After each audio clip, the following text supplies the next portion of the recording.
Okay, welcome to our work session today for the Board of County Commissioners.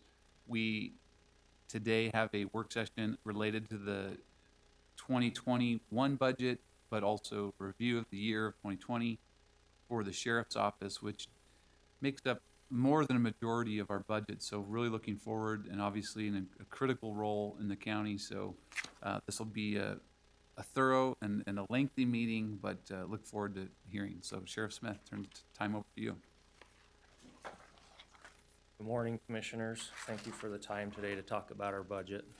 We put together a PowerPoint presentation the format will be is I just want to do a quick introduction into what we do, and I'm going to have each of my division chiefs stand up and talk about their divisions, some of the things that they're responsible for, and the needs that they have within their division. So to start off with, and sorry for reading this, but there's a lot of numbers in here, and if I try to ad-lib it, I'll forget the numbers. You know how that goes. The Utah County Sheriff's Office is the second largest sheriff's office in Utah, employing over 555 staff that include over 312 sworn deputies, 106 civilians, and 138 part-time staff and reserve deputies. The Sheriff's Office is responsible for protecting 2,144 square miles in the second largest county in Utah. The Sheriff's Office has 4 divisions to include the Administrative Division, Corrections Division, Enforcement Division, and the Support Services Division. These 4 divisions encapsulate 11 bureaus. The nature of the Sheriff's Office and its many specific bureaus creates a multifaceted organization which is unique to law enforcement in Utah County. Our administrative division provides support for all divisions within the Sheriff's Office. The division has stewardship over deputy conduct, internal investigations, training, firearms, records, rad kids, and media relations. The Corrections Division maintains one of the largest jails in the state, capable of housing over 1,100 inmates. This facility is on the forefront of the state in implementing inmate programs. Several programs and opportunities are available to those who wish to change their behavior. These programs give the inmates life skills they can use when released. Another vital aspect of the Corrections Division is the jail kitchen. Staff and inmates prepare over 1 million meals per year. These meals include feeding all inmates incarcerated at the jail, and supply daily meals to the elderly in Utah County who are signed up with the Meals on Wheels program. This happens 365 days a year. The Support Service Division is one of the most diversified divisions within the Sheriff's Office, from managing judicial services, 3 district courts, JPC court, search and rescue, an air unit, emergency management, wildland fire, and countless volunteers. The Enforcement Division includes patrol, contract cities, and investigations. The Patrol Bureau includes Uniform Patrol, Canine, SWAT, Recreation Team, and volunteers and police services. The Sheriff's Office is responsible for providing law enforcement to 7 contract cities that include Cedar Fort, Eagle Mountain, Elk Ridge, Fairfield, Goshen, Vineyard, and Woodland Hills. The Investigation Bureau includes detectives, Narcotics Special Victims, and Evidence Crime Scene Unit. During the pandemic this year, many citizens have turned to outdoor recreation. This has heavily taxed the already overloaded unincorporated areas in the canyons, West Desert recreation areas. American Fork Canyon averages over 3 million visitors each year. Provo Canyon has close to 36,000 vehicles a day traveling through it. Spanish Fork Canyon sees 16,000 vehicles a day on an average. Payson Canyon averages 250,000 visitors each year. We also have the West Desert and Utah Lake that bring in thousands of people. The visitors in these areas bring the human element, which often requires a law enforcement presence at best and a law enforcement intervention at worst to provide a safe place for citizens to recreate. So far this year, the Utah County Sheriff's Office has generated 27,521 calls for service with 3 months to go. This call volume includes patrol, investigations, warrants, search and rescue, and fire. This equates to around 101 calls per service each day. The Sheriff's Office has dedicated employees who do their part every day to make Utah County one of the greatest places to live.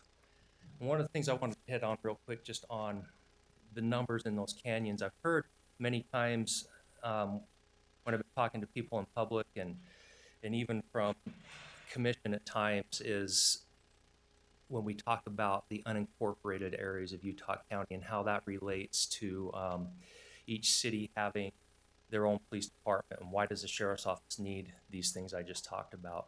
I think numbers, when we talk about these canyons, Utah Lake, West Desert, they should tell a story here.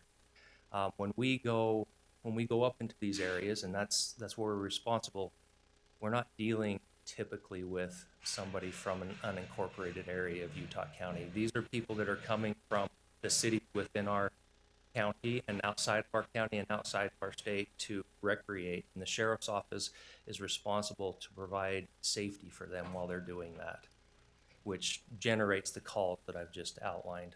I think that's, by the way, the helpful note, because, I mean, that theme may come up throughout this presentation. And I think that's helpful the way you've explained it, is because we do get those questions, right? If the sheriff has unincorporated responsibility and that area is shrinking, it's the cities that are growing. But American Fork Canyon, as long as there's growth in our county, including in the cities, there's going to be a lot of presence in the canyons, along the lake, the West Desert, like you're saying. And I can guarantee you, when we go up into these areas, it's not people from Lakeshore typically that we're dealing with. We're dealing with people from every city in this county and from people outside of this county. So it really, our responsibilities do not hinge on unincorporated residential areas in Utah County. Can you just also clarify exactly, those numbers are really helpful, but a call for service, is that based on dispatch, or is that just requests of service from any resident in the community, or how do you define a call for service? That's based on, those are pulled from our computer assisted dispatch. So that's what comes through dispatch. And later on in the presentation, they'll dive a little deeper into those numbers. Awesome. Go to the next slide, please. Oh, do I have it? Thank you.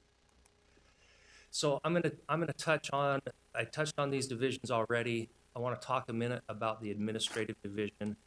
Within the administrative division, we have internal affairs, recruitment and retention, public records, public safety, public information, training, and firearms. Internal affairs, especially, it's always been important. I've spent a good part of my career in internal affairs. Internal affairs is a vital part of our organization, and being able to make sure that our officers are doing what they're supposed to be doing, and to follow up on any complaints, any misconduct, any violations of law, violations of policy. So it becomes a very vital arm of the sheriff's office to keep our employees being the best employees that we can offer our community. Along with that, they also do background checks for all of the divisions, including enforcement, judicial, corrections, wildland fire. They do them for all the civilians and all of the volunteers that are involved in policing, which we have a very, very robust volunteer program. When you talk about search and rescue, sheriff's posse, the mounted posse, our volunteers in police services, our honorary colonel program. So they're in charge of making sure all of those people are reputable people that can serve their community. That's actually good to know. It's a question I've received at times. Generally, it's overwhelmingly positive about how many volunteers. Every once in a while, there is a question of, can anyone do it? But no, there's a process that you do to have someone come on, even as a volunteer. Administrative division has public records division. You can see some of the numbers up here. We do $1,600 a year for grammar requests. The process all case files, 10,500 so far this year. And we keep seeing those numbers go. When we talk about public records and grammar requests, that seems to be a topic that just keeps increasing, and our clerks in public records are constantly increasing those numbers and working hard to fulfill those requests. Actually, something I don't know. I wish there was a civil attorney in there. So is it completely separate? Because sometimes I know those requests come to both the counties, maybe to the attorney's office, and They to your office? They come to both, so there's a team effort there. So if it's something specifically from the sheriff's office, it could come to us directly, it could come to civil, it could even come to commission. Ultimately, it gets channeled to the right source. We go over it, we send it to civil so they can weigh in on it, and we produce the records that But these are the ones that come directly just to your department. Our public information, we control all press releases, alerts to the public, social media. We've been trying to increase our presence in social media to try to be more transparent with the public and get information out quickly to the public. In our training division, we instruct Sheriff's Office basic training for new hires, coordinate and instruct the Teachers Academy, record, log, and enter all training records into Spillman that need to be submitted to post for our sworn staff to keep their certification. We coordinate and instruct and conduct all annual Sheriff's Office trainings, coordinate, instruct, and supervise the TASER program and TASER training. The VirTra training, which is the virtual reality training, it's a force-on-force type training. We do, coordinate, instruct, and manage all in-house training, locate and disseminate information on available training through numerous avenues, through post-regional training, where we coordinate for Region 5, and we do all firearms training in the training division. With that, what does that really mean, that post-regional training coordinator? So post will push out training that's available to the officers within the state. So we sit in Region 5, so our coordinator is responsible to get that disseminated out to the region that comes through post. Post is Peace Officer Standard and Training, which they hold our certifications. Yeah, it's helpful for me when you talk about training. I know most of these are really for your own deputy, but I know some of your training elements expand beyond with teachers, residents, and teachers in the community. Yep. And in that element, you're saying that's also for sworn staff of police departments and not just the sheriff's office. Is that right? Or it just seems like when you're saying you have a post-regional training coordinator for Region 5, does that mean you have training responsibilities that expand beyond your own department? yes, to other departments within the region, yes. Within that training division, there's training teams, so you'll have deputies that may be serving in corrections or enforcement, whatever, that have ancillary jobs that are on training teams. Some of those examples would be a firearms team, the VirTra team, the emergency vehicle operation, department bureau training team, TASER instructors, defensive tactic, less lethal, use of force, SWAT, DRT, which is the direct response team for the jail, and K9 team instructors. And just, I think I already hit on it, but just to touch that we are required by state law to have 40 hours of training for each certified officer within our office to maintain that certification. Touch on the Teachers Academy for just a minute. The number up there, 90, it's actually, we're a little higher than that. We were on track to be way higher than that, but COVID kind of shut us down this year. We were able to get one class in. We cut that class size in half, and worked with some schools to get some larger training areas to spread people out. But we're sitting over 100 teachers that we put through that, with a continual list of teachers that want to go through it. So hopefully in 2021 we'll be able to get back on track and offer those out. It's been a very it's been a very well received training opportunity for teachers in our county. The training includes a history and understanding of active shooters, mindfulness training designed to help teachers keep calm and calm others during an emergency event. A Utah concealed weapons permit. They get a basic fight back training against an armed suspect, simulation training in the VirTra, basic medical and trauma training, which is the Stop the Bleed course and certification, basic firearms training and skills, and a live scenario based on an active shooter type incident. One question on the teachers training, and I guess it's just generally in that situation with teachers or even your other training requirements that involve members of other departments, do you typically just absorb, like in the teachers, do you absorb all the costs of that and just say this is a benefit to the community? Or is there some specific grants or people pay the fees to help offset that training Yeah, requirement? so that's a great question. On the Teachers Academy specifically, we did set a registration fee. I didn't want to have the teachers have to pay for this, but I felt like if they didn't, maybe somebody would sign up and go, I didn't pay for anything and not show up. So we did a $20 fee, which really doesn't cover much for them. We have absorbed a lot of it with the overtime. A lot of us that are on salary try to pick up that way, like myself and the other sheriff and some of the others that instead of getting overtime, we get blessings in heaven, right? So, but there has been an overtime increase for the a lot of the other costs involved in it. I've reached out to our honorary colonel program, and they've been picking up the cost for medical supplies and other things that we need. Each teacher leaves with a trauma kit that includes a tourniquet and the equipment they need to pack a wound, and so those type of costs we've been able to find funding through other sources. And Sheriff, I'll just say on that one that I appreciate that one. I think that the teachers need that, and especially in the environment that we're in and have been in, it's one that is a great service to the community. Thank you. Did you have another question? well, and then what about other scenarios like SWAT training? Right, you conduct that. I know the SWAT team is comprised of members of other police departments, but you play a major role in the training of that. Is that absorbed, or do they also contribute for that?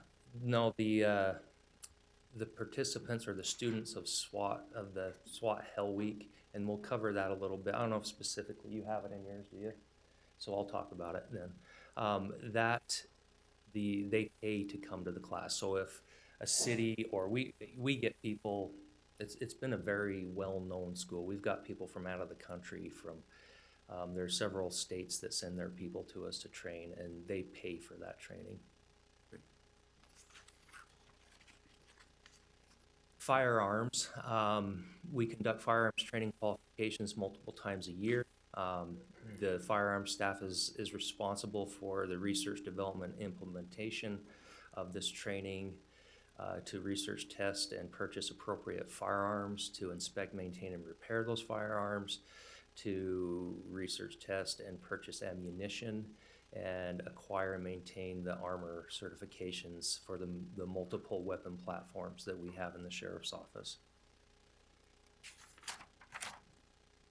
The Thistle shooting range is a great, and actually it's an amazing facility, and something that we are able to offer to our deputies for training as well as other agencies throughout the county.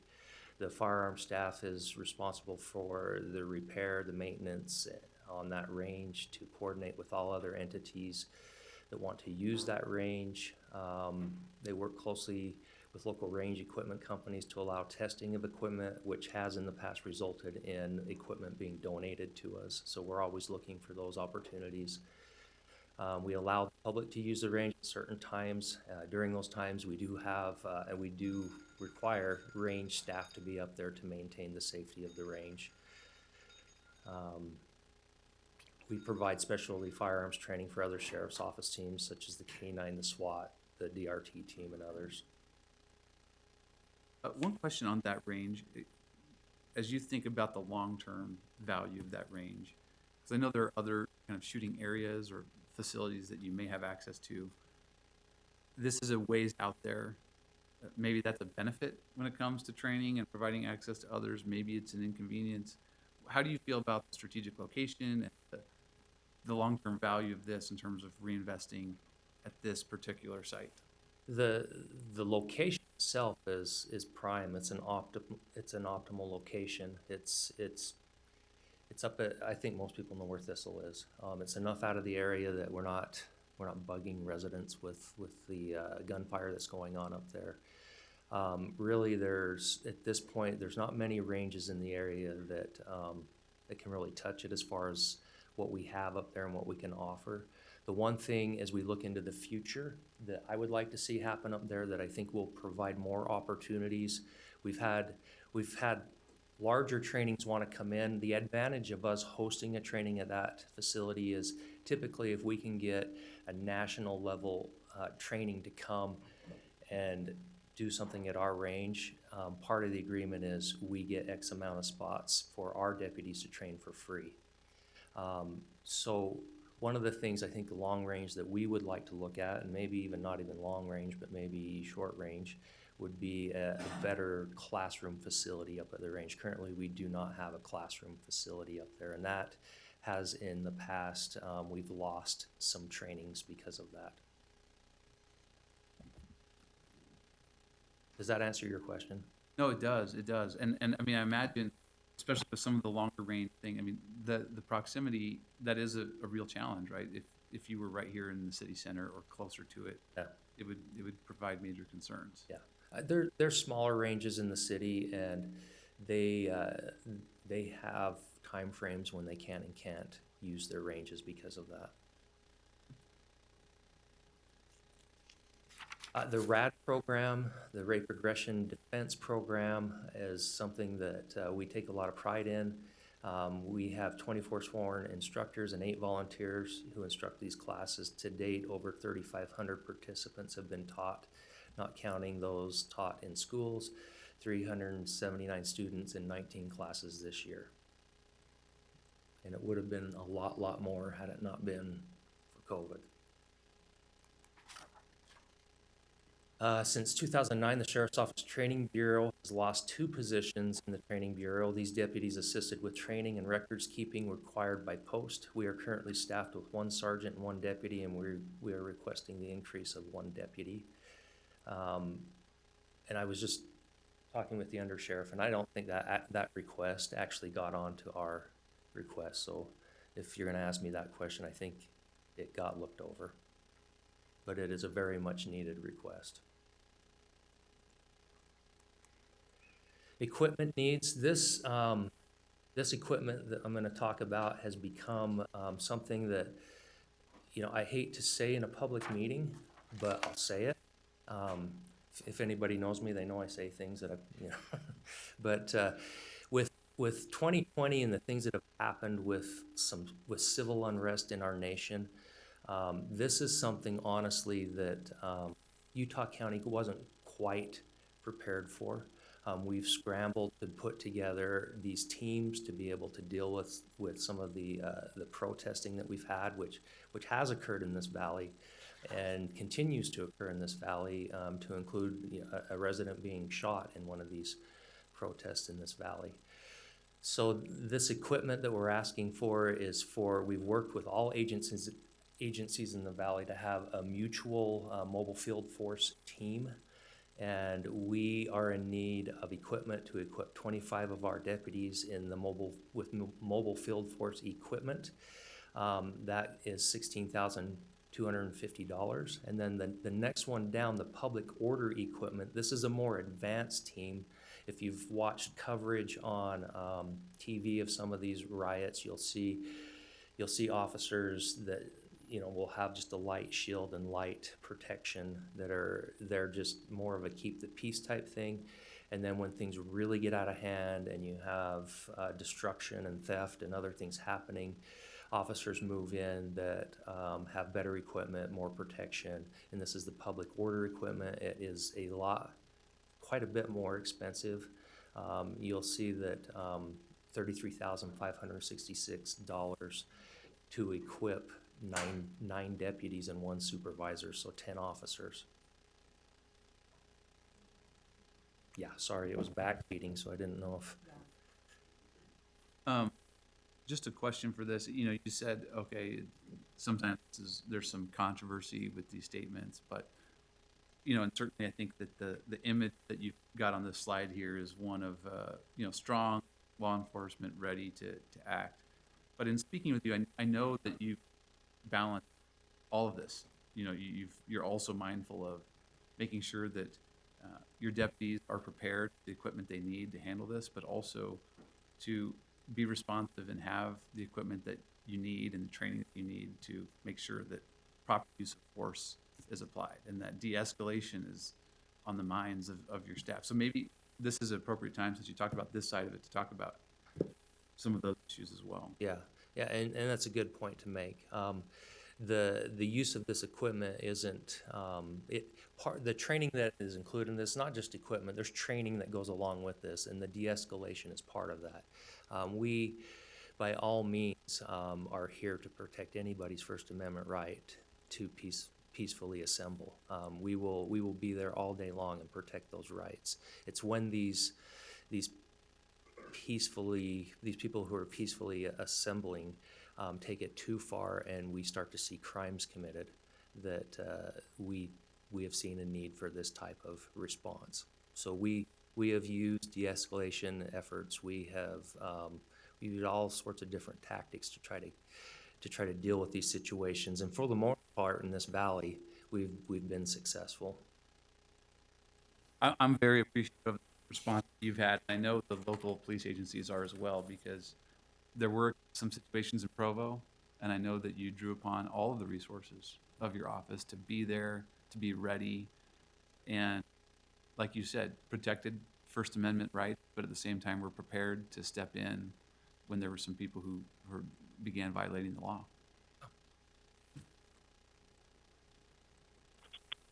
Media So, release. Sheriff, can I ask you a question on this as well? Can you just kind of articulate the roles? I mean, most of these protests and even these violent protests are probably going to happen for the most part inside cities where they do have municipal services. And I get it, law enforcement crosses across and supports each other all the way around. But can you kind of articulate what your role is, like when the one happened in Provo? Is it a backup role?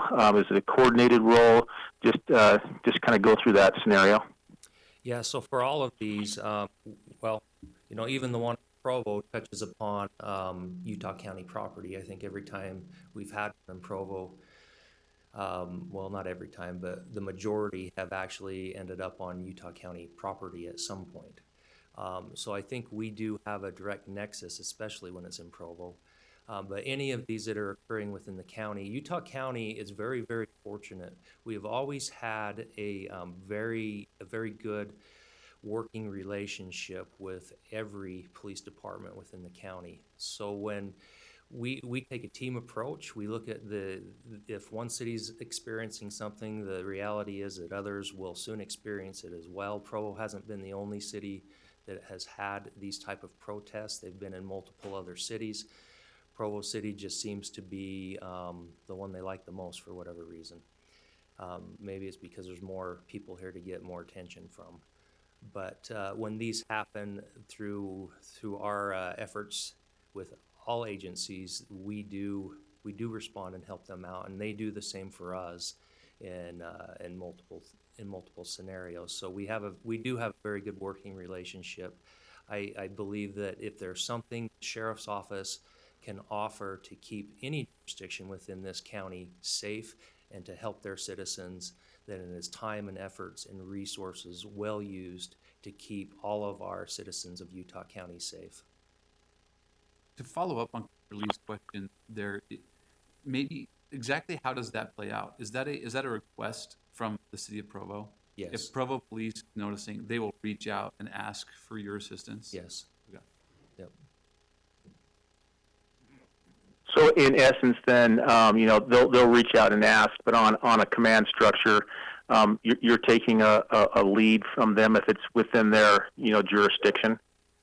No, not necessarily. We coordinate with them. I've been in command post with Provo. We supervise our own employees. We don't hand them over to another city and say do what you will with them. we take a lead and make sure that we're in that process of what's happening. Does that answer your question, Commissioner? Yeah, and I would assume that would be the case, but I'm just in a command situation like that.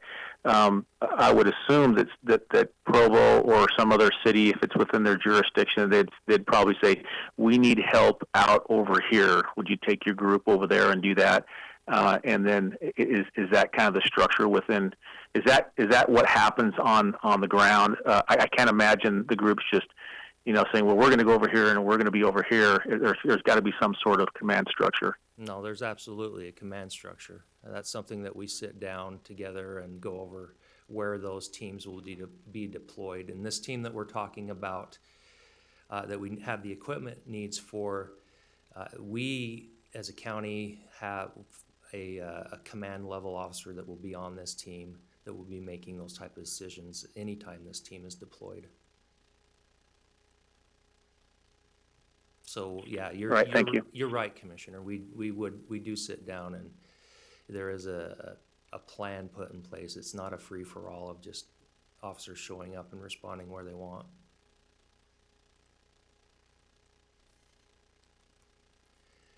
We do have an ask for media relations. We've been trying to increase our media relations and our footprint out there in the community, to get out there so they know who we are and what we're doing.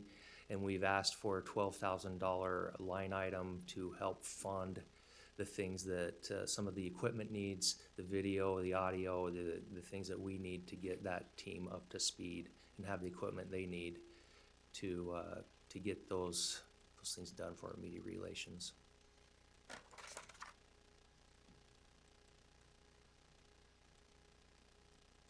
One of the things this year that we've been looking at, can I just ask you to comment on that too? That's Yes. one more, and maybe you can skip over it faster than the rest. You've talked about your media relations team, your public information. There's been a couple of slides. Sometimes folks have this sense that, those can be promotional in nature only. Sometimes they are. In your department's case, I know it's absolutely not the intent, certainly not to promote a personality or even just the office. I know that Right. you need to have those ties with the community in order to effectively do your job. There needs to be that trust. And so maybe just talk about what your priorities are and Yeah. beefing that up. So you can see this guy right here on the slide, right? Sergeant Cannon. Honestly, don't know when that guy sleeps, because every time something happens in this county, he's there.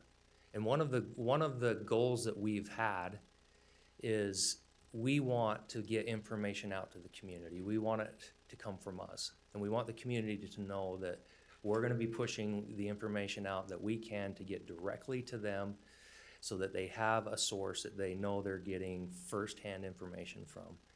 So you'll see on there, one of the things is on-call pay and overtime pay.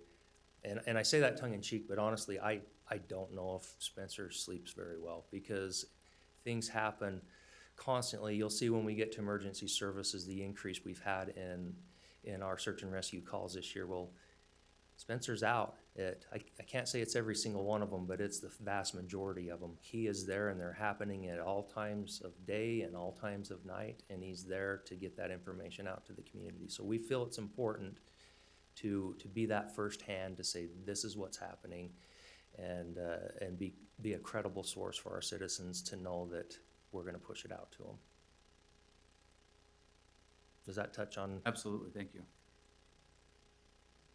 One of the things that we've looked at is the addition of a finance manager, an assistant finance manager within our office. We have a very large and robust office. We would like to be able to be even more transparent in what we do, and we feel like the addition of this finance manager will help us to be able to produce more information, more documents, more things that we can get to the commission and also out to the public. Increase the sheriff's office staffing by one finance manager to assist, to help ensure financial requirements will be met as the department level, with additional tasks needing to be done at the department level that were previously done at the auditor's office. We've met with the auditor's office and talked to them about this, and they're in support of it. Additional staff is needed to help ensure the fiscal funding are consistent and administered in compliance with county policies. This position will help shift many of the financial responsibilities required from the lieutenants to financial staff to ensure the accuracy and completion of all the responsibilities. And honestly, I'm excited if we could get this one. For that last statement alone means a lot to me, to be able to get my lieutenants off of their desk and out into the field with their deputies and doing more police work and supervision out in the field.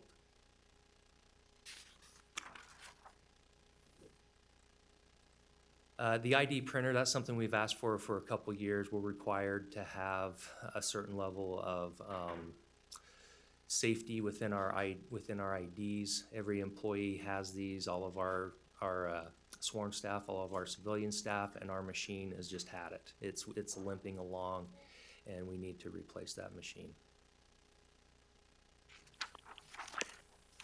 If I can chime in here, I'm hearing a lot of asks. This meeting, when we set it up, was supposed to be set for kind of an annual review and going through a process of what we've done in the past.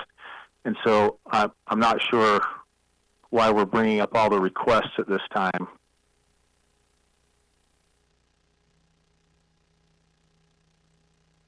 I mean, I can comment on that. I think it was a little bit ambiguous. Clearly, it would be bad. It would be not in compliance with the guidance if that's all you were talking about. But I would see most of these slides are describing what you're doing, and I think it's helpful to understand where some of those requests fit in to what you're doing. We're not really dwelling on them or negotiating over those now. I think that's the expectation. So appreciate that. Yep. So there's the list at the end of the priorities. Okay, corrections. I'm gonna hand it over to Chief Higley.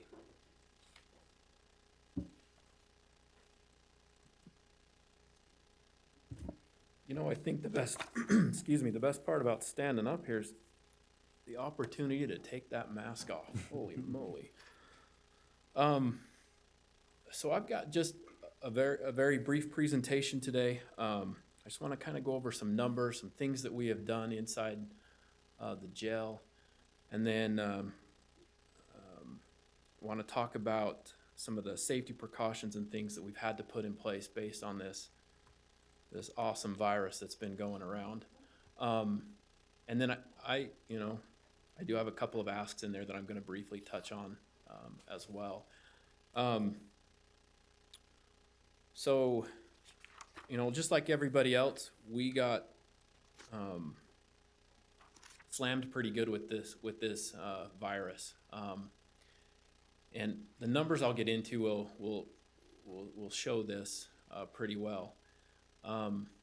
But because of this virus, we really had to put some very protective measures and some strict measures in place to protect everybody inside the facility, including the inmates that we're responsible for and our staff members. Our numbers, our inmate counts have really dropped this year, and there's a few reasons for that. In March, when information about the virus first started coming out, the court started releasing a lot of inmates and really pushing out court dates. And then patrol officers, rather than physically arresting and bringing people to jail, started issuing citations or summons for people to come in. So here's a quick sample of our numbers. You can see it's pretty drastic. Last year, we booked in 13,420 people, and we released 13,437 people. And you can see we're significantly lower, on pace to book in 9,192 and release 9,231 this year. And you can see our average daily population is fairly low. I looked this morning and we're down to 360. 360 inmates, which has given us several challenges, and I'll touch on that here in a few minutes. So from January 1st through September 16th of last year, our daily population was 599. We had booked 9,657 and released 9,575. In contrast to this year, through that same time period, Our population as of September 16th, when I put this together, was 390. That was our average population, and we had only booked in 6,509 and released 6,515. So, 3,100 less inmates booked, or less arrestees booked, and 3,000 less inmates released. So you would think that maybe our workload has decreased with our numbers going down, but that's not the case. With court shutting down, the inmates still have a constitutional right to be seen by a judge. So in conjunction with the courts, we created video court to be done, and we've really shut down a lot of our interview rooms and turned them into courtrooms, really, where these court proceedings are conducted over closed circuit television, basically. We also, unfortunately, had to shut down, because of the virus, we had to shut down all of our programming. So that means no classes were being taught to inmates, which includes things like GED, the RISE program, the OUT program, a whole bunch of others. And so we really had nothing for our inmates to do. And we had to shut down jail industries. We weren't sending inmates out into the community to work anymore. So with them, we kept them back and worked hard on our garden. Looks great this year. I'll get into some numbers on the garden here in a minute. But also, with our numbers low, we were able to kind of spread them out so we can have some appropriate social distancing with the inmates. But we are also been able to move them around different housing units so that we could get in there and start painting and cleaning those areas up as we've rotated them through. As of today, we may be 17 of 18 housing areas all painted so far at this point. There's a certain group of inmates that we offer, hey, would you guys like something to do? And they come out and help us paint. Every arrestee, everyone that comes in is screened and tested for COVID. Our PA really early on has been on top of this from day one.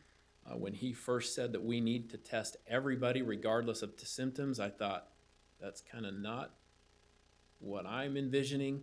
I think that makes our staff way too busy and is unnecessary. Man, was he right. So we do have a machine that we actually now have two machines that allows us to test. We have a great procedure in place, and we test every arrestee that comes in.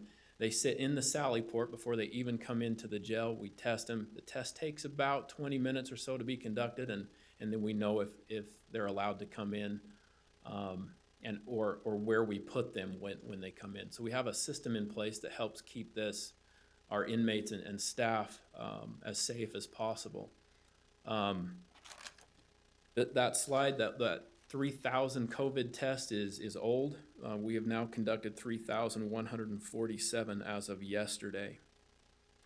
Currently, we do have one inmate that is positive for COVID, and he is in respiratory isolation. And then based on potential exposure claims by inmates, we have 7 additional inmates that are on isolation at this point. Because of this, we do have a nurse that is in pre-book or out in the sally port 24 hours a day for testing. When arrestees are not being brought in, they are able to step out and perform some of their other duties. But their primary responsibility right now is to sit out there and conduct COVID tests. Our kitchen has been greatly impacted by this. You would think with our inmate counts going down so low that we would not have to make so many meals. Well, our kitchen created or froze 3,000 meals just in case we had an inmate outbreak, which we ended up having, and it infected our inmate kitchen workers. So thankfully we had food already prepared and saved and ready to go for everyone. One thing that was kind of interesting to us is as the sheriff mentioned earlier, we do have the Meals on Wheels program, the contract with them to provide meals to the elderly in our community. We more than doubled what we produce for those meals. When the senior centers completely shut down, Meals on Wheels contacted us, Mountainlands contacted us, said, can you please help the seniors, because we've shut down where they normally get their food, can you help them? And we said, absolutely. So for example, in 2019, in July of 2019, our Meals on Wheels program produced 15,541 meals. In July of this year, we produced 33,851. Let me back up just for a sec. So this is we use inmates for the vast majority of our cooks inside the kitchen. They're screened, they have to meet certain criteria. We look at their charges, we look at their bail amounts, we look at their behavior while they're in jail and their history. And because of this year, we've had to really bend our rules on who we would accept into the kitchen. So the good thing is, I guess, we are giving inmates a chance to work, to get out and do some things, and to learn a skill that normally we would not give, a chance to. Because of that, we have had to put an extra security deputy inside the kitchen at times to help. We've had a few issues with some of these inmates, but overall, it's been a very good thing. I think this year I got to give a big shout out to my staff. I think this year has been extremely burdensome and stressful to them. You go through the academy, and you're trained how to deal with physical threats. You're not trained on what to do with some kind of threat that you can't see but is potentially everywhere. There's been a lot of stress on our staff, and I've seen that at times, but man, they've done a fantastic job. Currently, we do have 7 staff members that are out with a positive virus test. That's 6 deputies and 1 civilian. So far since March, we've had a total of 24 staff members test positive for the virus.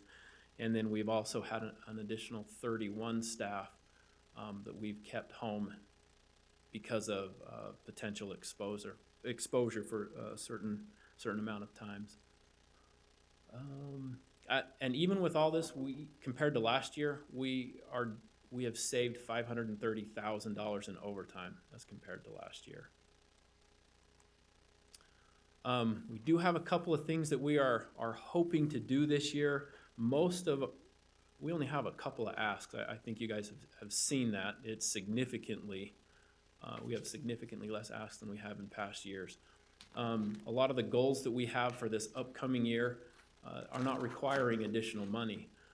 We would like to, we would like to increase the time or decrease the time, I guess, that an arresting officer is inside our facility and get them back out to their cities.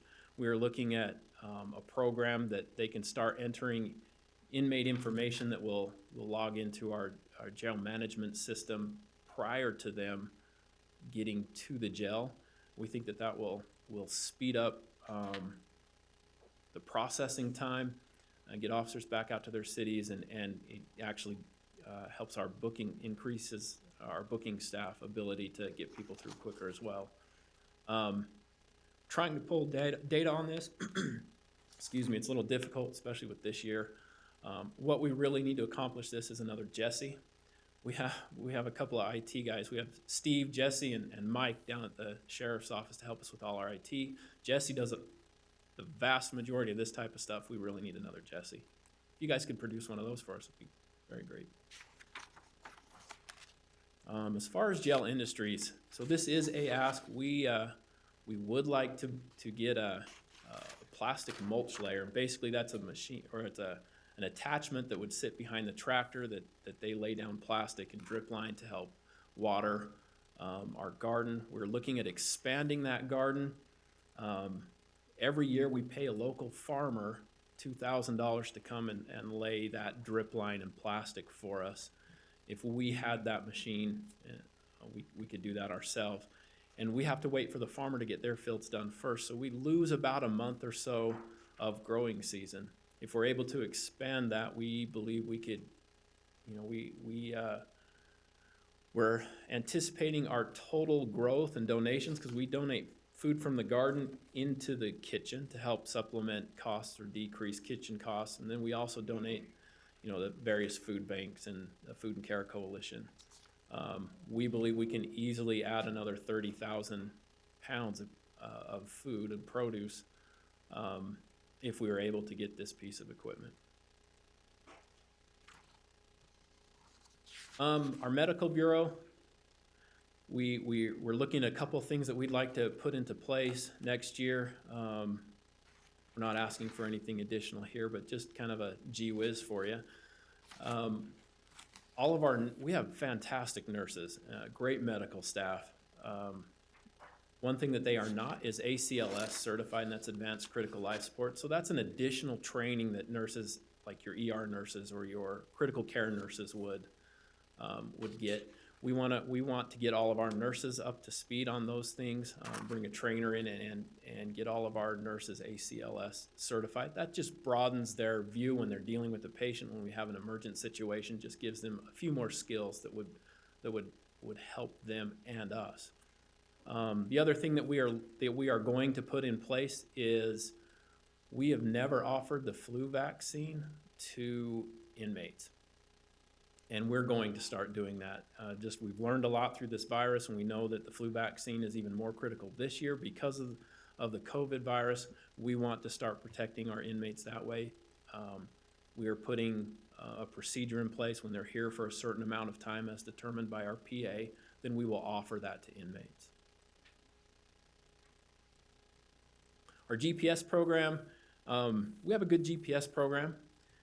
One thing that we would like to do is create a new FTO program for that. One thing that we've looked at is, when they're out when our GPS deputies are out in the community, they're going into people's houses. I think if we can get a better FTO process in place to where they learn a de-escalation and community-oriented policing techniques like our patrol guys go through. They can learn locations and things like our patrol guys go through. I think that will really help.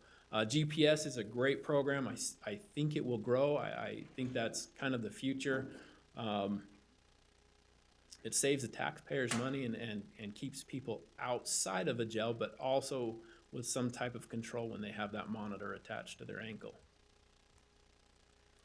We have had a canine program in the jail for several years. We are looking at changing that. One thing we noticed is when we have one deputy and a dog, when that deputy's off but we need the dog, we're spending overtime and sometimes the schedule just conflicts and he can't come in when we need him. What we'd like to do is we're going to create a program that has 4 deputies with one dog. The dog will stay at the jail, and we'll have a deputy on each crew that is trained with the dog, so that we always have somebody that can work that dog should a need arise. And basically, they're just there looking for drugs. We have a lot of measures in place to try and keep drugs out. This is just another one of those measures and tools. And I think that we will have a better use with it if we start this new program. We're going to give it a try. I think in the long run, it will save us some overtime money. It will cost us a little bit to get those deputies up to speed with the dog. We already have the dog. I think this will be a great program. Our Food Service Bureau. So this is really the only other ask I'm going to talk about, and my final slide. We do a good job. We make great food and keep the process or keep the cost really low. We would like to get a refrigerated box truck. Right now, we have to turn away donations, and we're probably turning away $20,000 worth of donations that directly affects our budget because we do not have the ability to transport these frozen goods to the jail. If we can get that truck, we believe we save our budget $20,000 every year with this. That's all I have. Is there any questions? I'd love to jump in here with a few things. First of all, I really appreciate you doing this. This is helpful to have, just this slide that shows your volumes for the year and this operational data. I think that's what we were talking about, of giving summaries of how the year looked. And I think it, like you were saying, you would expect lower volumes. This were a normal year, you would expect lower volumes to translate to lower costs Absolutely. and lower staffing. But I think you explained how, which obviously we're dealing with nationally, social distancing requires more staff even to support fewer people. Absolutely it does. So, and you have done a great job managing an incredibly difficult time for corrections personnel across the world right now. Thank you. On the questions, so here, you made this point, I also really appreciate you reporting on the overtime, because that's been an issue that we've talked about. And again, this is another abnormal year, but, there's been this talk of, okay, if staffing increases and you're able to fill the positions, then we would expect overtime to go down. So I think it's helpful to know that you're tracking that and reporting on your overtime as it compares to last year. When I look to GPS, you have a statement here that says, incarceration is expensive.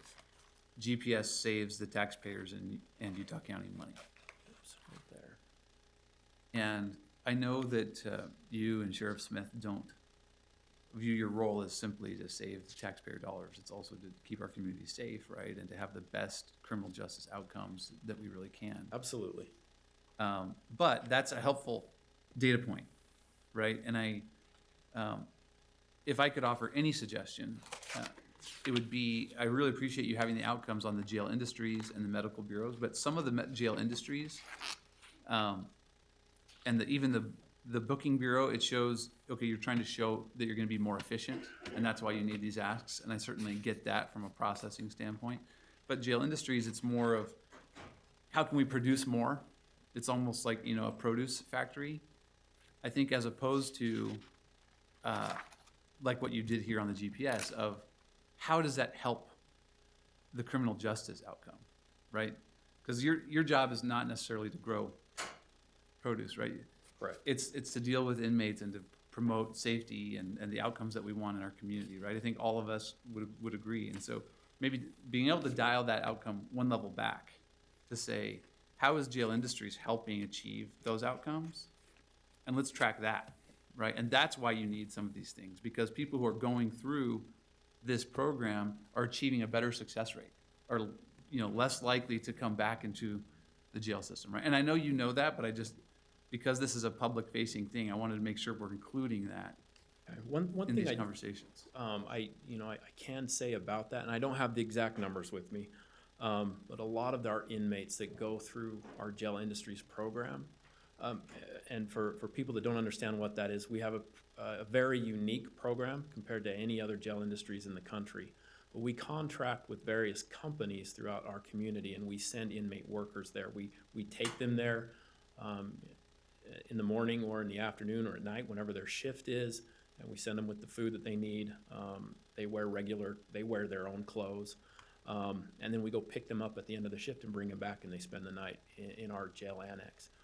A lot of these companies love this program. In fact, we had one that even sent the sheriff a letter begging us to restart this program because they like this program. And these inmates, when they go, most of them are offered a job by these companies when they're released. And that's a significant part, is they're learning a skill, they're getting their foot in the door when otherwise they wouldn't. And they're actually coming home or coming back to jail with money in their pocket. Well, on their books, not in their pocket, but on their books. And when they're released, they have some money to start over with, and they have a job. And I think that's really significant.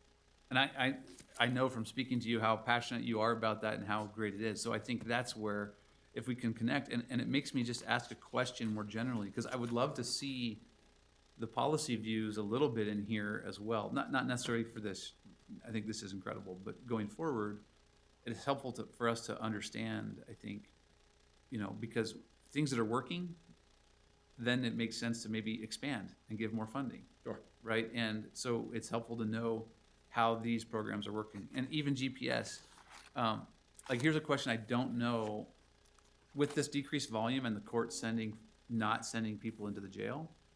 Are those folks, they're just awaiting, or has that driven up volume into some of the alternative programs like GPS? So far, it's actually decreased our numbers, but when court opens up, it's gonna be like drinking from a fire hose. Our GPS program will increase significantly the number of inmates. We still have enough to keep our guys busy. It's not as high as it has been in years past. This has affected all facets of corrections, just like it has all of law enforcement. One thing that is being looked at right now is a pretrial release program, which will increase our GPS deputies as well. I hesitated putting something in about that program because we're just barely starting looking at getting those things going. So I didn't have any numbers or anything, but that is a program that the judges want to see done, the county attorney's office wants to see done, the public defenders want to see done. And actually, yesterday we had our first meeting with the state office of administrative office of the courts yesterday to start getting this program in place. And for right now, that's going to affect our GPS program, our deputies that are assigned to that program. Thank you. I just wanted to have that conversation, and I know from conversations in private how hard it is to measure things like recidivism right now because the data, and it's also hard because your office doesn't have the full ability to manage the alternative programs. You're dependent upon what courts want to do, right? State information or county attorney's office. So I realize it's a struggle. But just at a high level, as we continue to going forward, I think highlighting like you've done here with GPS, what the success rates are there compared to the jail population and efforts for you to focus on your alternative programming and how that's resulting. I think the general public cares about that and wants to know the efforts that you're putting into that. Sounds good. Thank you. Thank you. Sorry. Well, I've got a couple questions for you, and sorry if some of them might be a repeat. Somehow I lost connection right after your presentation. So as I'm understanding it, you're about a third of the inmates this year, than you were last year. I'm just trying to do soft figures with that. And then you mentioned also that a lot of the court stuff is being done there at the jail in a room instead of transporting. And so without the transporting going to the courts, are you seeing some savings there from that, or is that a wash because now you have them in the jail in a room? Or if you could kind of talk just a little bit to that. Sure, it's a wash. Our transportation deputies that would normally go outside of our facility and take people to court are doing all of that transporting inside the jail. So basically we have multiple courts running at a time. So those transportation deputies are getting, X number of inmates and walking them to a room. And they'll put one into the video courtroom and the others will sit in a chair outside in the hallway. And the deputies have to sit there and watch them because we don't cuff and shackle them. We just make sure that they're sitting and behaving and wearing their masks. Okay, and so can you kind of give me an idea of how much that has been done this year? Is that on a pretty regular basis? Most of the time, we're not transporting people. I mean, we're doing that process 90% of the time, or what's kind of a thought on that? About 99% of the time. We have transported very, very few inmates since the beginning of March.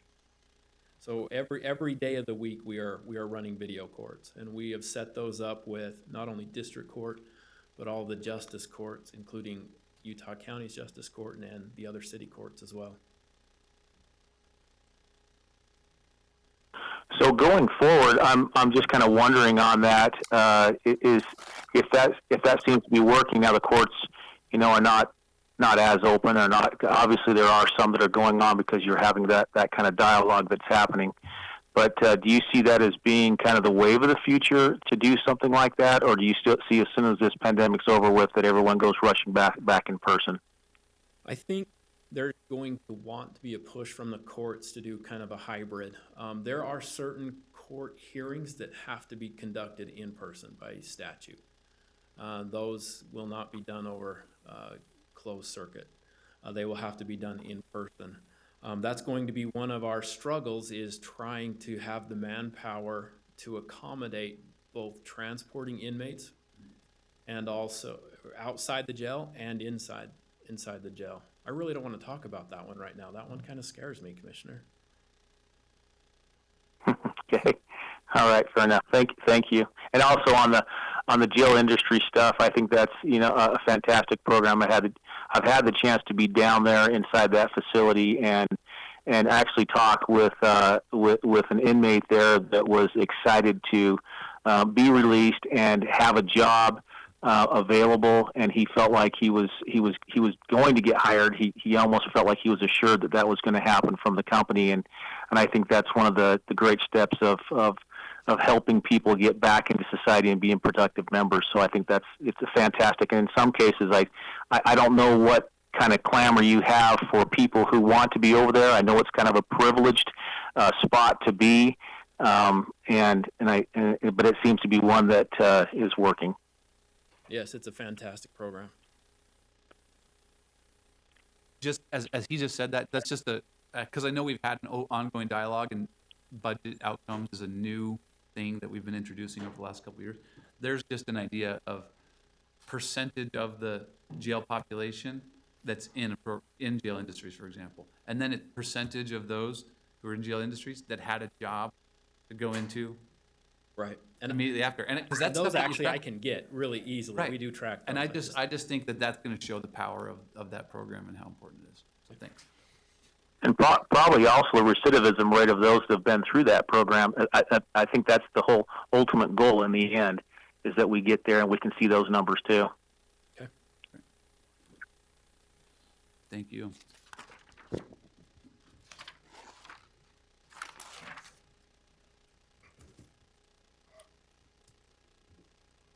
So I'm Chief Deputy Oliver with the Enforcement Division. I'm going to briefly just kind of go over this year and what we've been doing and what we've kind of faced. And I'll make Chief Deputy Chipman look great and Higley even better, since I'm not an elegant speaker. So Utah County Sheriff's Office Enforcement Division is responsible for providing law enforcement services throughout our county, 2,144 square miles. Both incorporated and unincorporated areas. These include cities, towns, unincorporated communities, and diverse recreational areas. The services provided by our enforcement division include traditionally associated with police operations in your cities, along with responsibilities for search and rescue and cooperative support to other local, state, and federal agencies. The enforcement division is comprised of 2 bureaus, a patrol and investigation, and they're responsible for all of our patrol investigative functions along with other specialized duties. Our Patrol Bureau's primary responsibilities are protecting and serving our community throughout the proactive and reactive policing. Included in the Patrol Bureau are specialty teams, which include SWAT K-9, our proactive recreation team, our civil unrest, our motors unit, and our civilian volunteer groups like VIPs, Volunteers in Policing, and our Jeep Patrol. Our approach to the Patrol Bureau is to fully staff regular patrol teams and increase training monies to ensure better training and more capable deputies. We combined with the rec and traffic teams into a 2-unit rec team with motors capabilities, while adjusting their schedule, and it coincides with their patrol counterparts for all high call times. This allows the rec teams to better support regular patrol on critical calls and maintain a LAO presence in the recreation areas when most utilized by our citizens. A little background on that is, as a teenager, I didn't want to see the sheriffs up in the canyons. As an adult with small children, I never saw enough. And that's not just our county, that's throughout wherever I would hunt or ride my 4-wheelers, hike. And it always kind of bothered me with the law enforcement background, knowing that I'd responded to some pretty serious calls in those canyons, and backup or assistance for a family going through a terrible crisis could be hours. And so in my mind, when I was taking this position, is that I wanted to see more deputies in our canyons, and I wanted our citizens to feel comfortable up there. I wanted to feel like I would feel if I was up there and I saw them. So by reorganizing our traffic team, and I find value in traffic, but my rec team can do traffic in those traffic areas. What the rec team is kind of a specialty team for enforcement that gives me 5 more guys out a night to back up the 5 to 7 other patrol deputies I have on a call. Example of that is we had a rodeo recently with over 2,000 individuals and a lot of drinking, and it was not a sanctioned rodeo out in the Westfields area, out quite a bit out there. And I was able to have at least 10 to 12 guys, where I usually would have had maybe 5, and that would have been pulling deputies from the north end in their responsibilities. So by doing that with our teams, it's given us 2 teams that help supplement our 4 patrol teams. That was something big that we recognized, and again, it says that we can put them up in our canyons during those areas and times that the citizens are utilizing them most. The Sheriff's Office recognizes, believes in, and values the need for families to be able to enjoy our many recreation areas. Our goal for them is to feel safe and secure while they're spending time with family and friends in those areas. The Enforcement Division recognizes that one of the biggest assets in the county is our beautiful, abundant, and diverse recreation opportunities. And we also understand that these areas are widely spread throughout our county, from the deserts to the high mountains, the lakes. Sometimes it takes hours for our guys to get from one area to the other. If I'm coming from a call in Goshen and I gotta be up in, Schofield, it could be quite a run, or American Fork Canyon on top of that. Some of those roads are over an hour, they're dirt, they're terrible roads. So we recognize that by putting more deputies out there, trying to keep them in those areas and maintaining full staff, we're able to better respond and help our citizens in their needs. This year, with COVID, I'll get into a little more, but it was a nightmare. It started early, went longer, way more people. We attribute, the increase in our recreation areas being used to obviously our population growth, but also with COVID, they were coming earlier, and with the sand dunes being shut down during Easter weekend, we were inundated by those recreators that couldn't go to other places. And all summer long, we have had that. Other counties have talked about, or actually, not allowed out-of-county citizens to recreate. We haven't done that. We've maintained our recreation areas, but it has put a severe toll on our guys, and it's kept us very busy. Again, we value the fact that we want people to recreate. We do have a lot of out-of-county and out-of-state citizens that visit here. Some of them bring some pretty undesirable stuff from other larger counties in our state. So that is a problem we are facing. Again, we noted that all of our calls for service and domestic disorderlies, disturbances, and thefts have gone up. And we've also had an increased number of agency assists due to their agencies' call loads and lack of manpower. Everybody's facing some hiring issues with this national trend of not really liking cops. So we've had to help a lot of other agencies out during some of those high times. This is just one of the things we've dealt with. I know you guys are familiar with this. There's a couple of the transient camps that our rec team does deal with. This first one's up in the canyons, this one's out in the desert. So we do get it all around the county. This is some of our stats, specifically to the rec team. That 6,000 citizen contact number is low. They estimate it to be around 18,000, but a lot of times they either can't get on the radio because of where they're at to log it. Other times they're just literally going from camp to camp, just meeting with the citizens. What I've asked them to do is I want them visible up in the canyons. I want them making contact with citizens. I want them out in the deserts. And it's not just for police work. It's to let them know that, we value our resources. We want our families out here to be safe. We want them to feel secure. And that, we also want citizens to trust and respect law enforcement and to value us for that point. So if we put that 1,800 in there, it probably would have compressed our other numbers and made it really hard to even read those as well. Question on this. So this represents, this total pie is what? A 10-man recreation team, not our regular patrol team. And it's just the stops? You've got citizen contacts, citations, traffic stops, alcohol arrest, drug arrest, felony misdemeanor arrest, DUIs, and parking citations, which has been a huge problem for us in those canyons. I guess that's what I'm saying, though, is like, how would you describe, what label would you give to the whole, everything? Citizen contact one? No, all of it. This is just their day-to-day job, going out there, working the canyons, working the rec areas, assisting other agencies and assisting our patrol teams. Okay. Is it like interactions? Again, that's because there's a number labeled to each segment here that you've These categorized. are the amount of calls that they went and did in those Got areas. it. Number of calls, Yes, but calls not all of these. or contacts. Okay. So that represents all of the, that's just helpful. I was just looking for a little bit more guidance on that. This is really helpful. So this year, and I know the sheriff touched on it and Chief Deputy Higley as well, the county early on, I shouldn't say the county-wide law enforcement agencies got together in January talking about we probably need to get some sort of a civil unrest team together. And the best way to do that is do a metro team to help with the manpower issues. Nobody can do a team on their own. No agency here has that kind of manpower. And when they kind of got on it, and then it kind of dropped off, and then when COVID touched off, because COVID's actually what kind of killed it, we had a lot of training for guys we're going to go to that was free from the feds, and then it got all shut down. And then the civil unrest started coming to our cities, and we realized again how ill-prepared we were. With that, we also realized that our SWAT team, which plays a support role with those mobile field force teams, they have to have new tactics, they have to have upgraded equipment. And so we've identified that, you know, we need to get into non-lethal and less lethal equipment and training, not just the equipment, but the training aspect. And so with our training increase last year, we've been able to do some extra trainings and get some guys to what we could with COVID. We had great plans to get to them a lot more.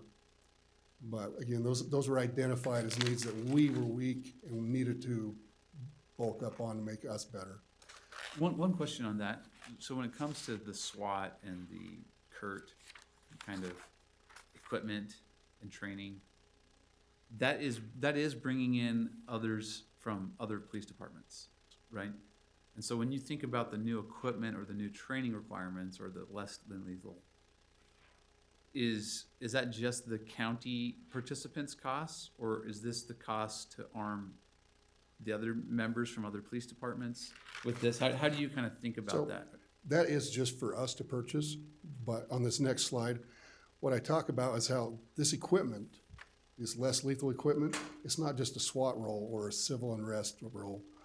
It is a mental deranged person. It is a person on narcotics that's not acting properly.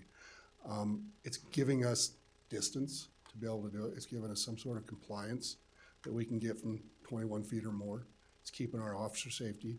It's keeping our citizens safer, because we don't have to go from, you know, a handhold where we might have our gun taken out to a gun or a baton where we're striking them. But we have other options, chemical munitions, electronic munitions, that will allow us to hopefully gain compliance with this individual without putting them at risk or our officers at risk. And so that's what I liked about is these pieces of equipment that we're buying, we have bought and we would like more of, they'll go with patrol sergeants on the road. They'll be utilized on the road on a mental subject or, you know, whatever's needed.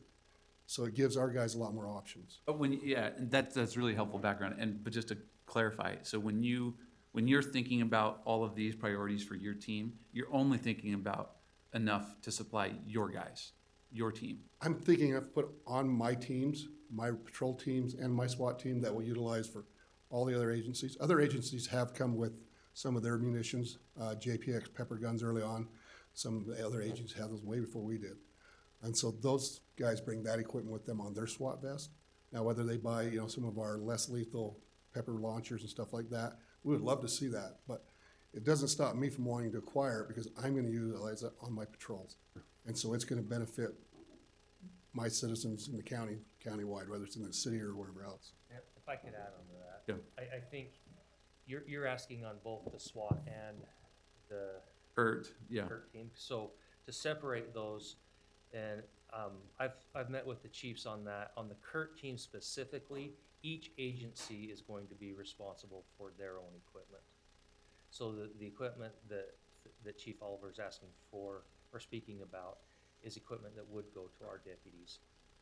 And then I think he explained the SWAT one Yeah, I always just think that's helpful, and you have a unique background, having been a police chief in one of the other agencies in our county, that it's just helpful to know when we're, because sometimes you're playing this county-wide role or county support role, but knowing, are we just funding our costs, or are the cities participating, right? Those officers, Provo Police Department, if they're gonna participate, they feel like those joining SWAT team need to have their own equipment. Not opposed to when, when the county sheriff feels like it's our obligation to provide some of that, it's just helpful to know Yeah. when there is separation. Yeah, so there's equipment that each operator has that their cities are providing for them to have, and then there's other equipment that stays with the SWAT team, that it's in the SWAT truck and it's there to deploy with our members of the SWAT team. So larger items that you wouldn't necessarily use on a day-to-day basis. Thanks. So again, with this, the movements going on politically throughout, we've also identified that we needed to bulk up our patrol as well in their training in less lethal options. And some of that is in our defensive tactics, ground fighting.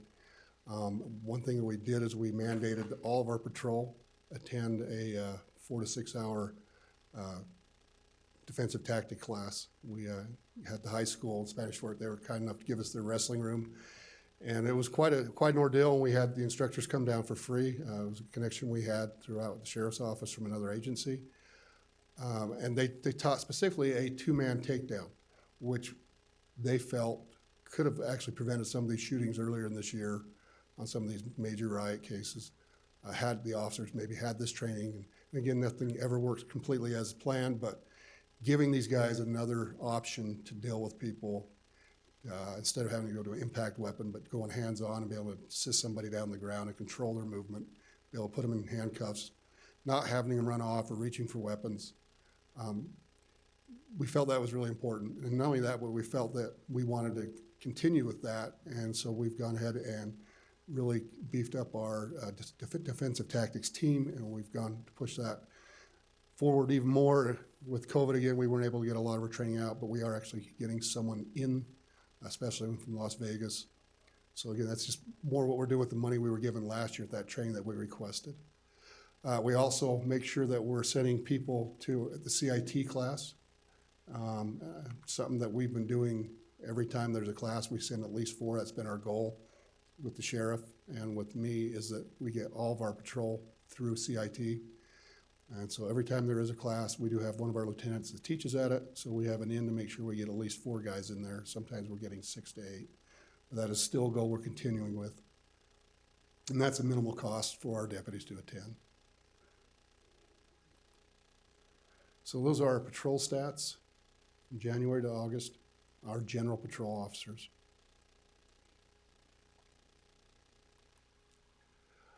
So as part of our enforcement division, again, is that we have the 2 bureaus, the enforcement, the Patrol Bureau and the Investigation Bureau.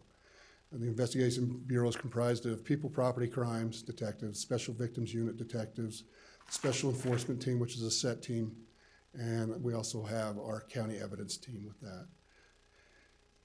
In the last year, the change of law enforcement administration, namely Sheriff Smith and Under Sheriff Buffton and myself, we took again a look at our staffing plans and our needs and where we feel we need to be putting our resources and our goals ahead. So specifically the Special Enforcement Team, it's a ground level narcotics unit. We have major crimes as well as set. Major crimes concentrates on the drug trafficking operations, the bigger out-of-state, in-state, local crimes, whereas our set team starts at the street level and builds cases from there. And that's not to say they don't work very closely with our major crimes unit, which they do, but they also run out in the streets. They're getting that street level crime. I can tell you that all the drugs coming into Utah, I say strongly 99% or more are coming from other countries. I can say that in my honest opinion, I would say 90 to 95 or greater % of all crimes out there as far as thefts or assaults or disorderlies, I should say disorderlies, but it could be attributed to it, is drug related. So this year the set detectives, they dealt with Street-level crimes including narcotics, weapons, fugitives, wanted fugitives, problem drug areas, and intelligence gathering on various subjects. They work closely with our regular detectives and our patrol units. And this, what we do is we use them for our problem areas. If we have an area that's popping up with either narcotics, or if we have an area that's becoming a risk to our patrol officers due to types of behavior, these guys go out and they hunt those people.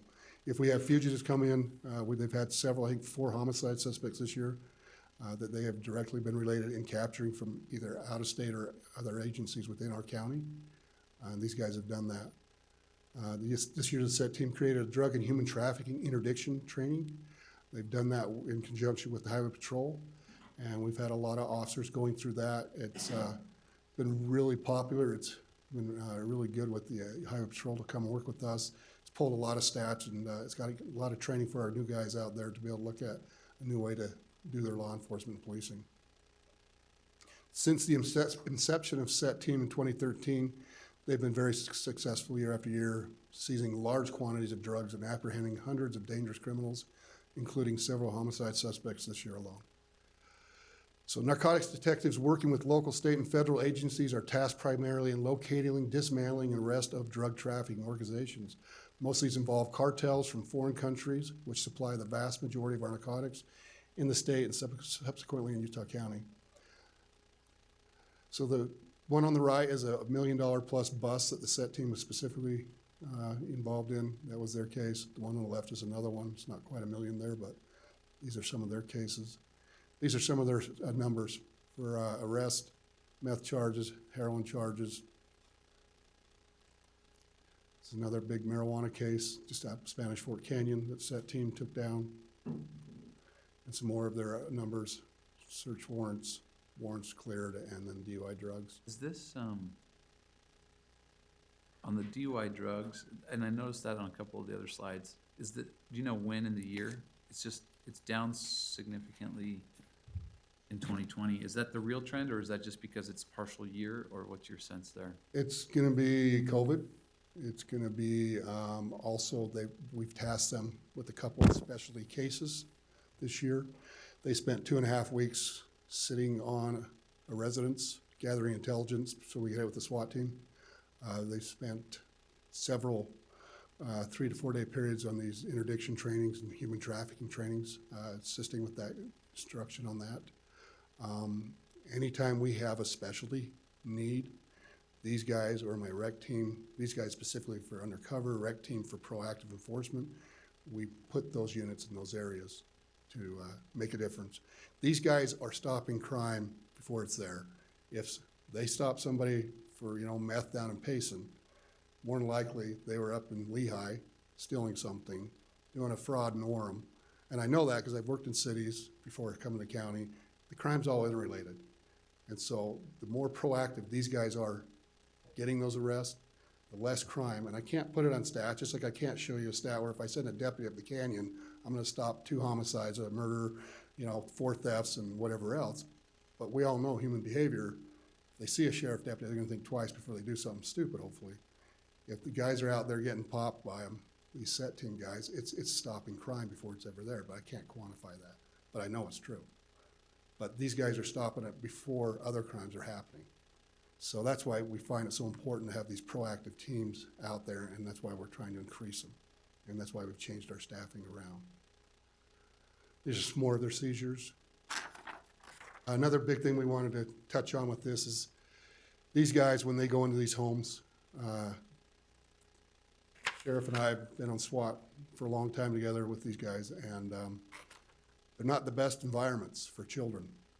Drug paraphernalia, drugs are laying out in the open.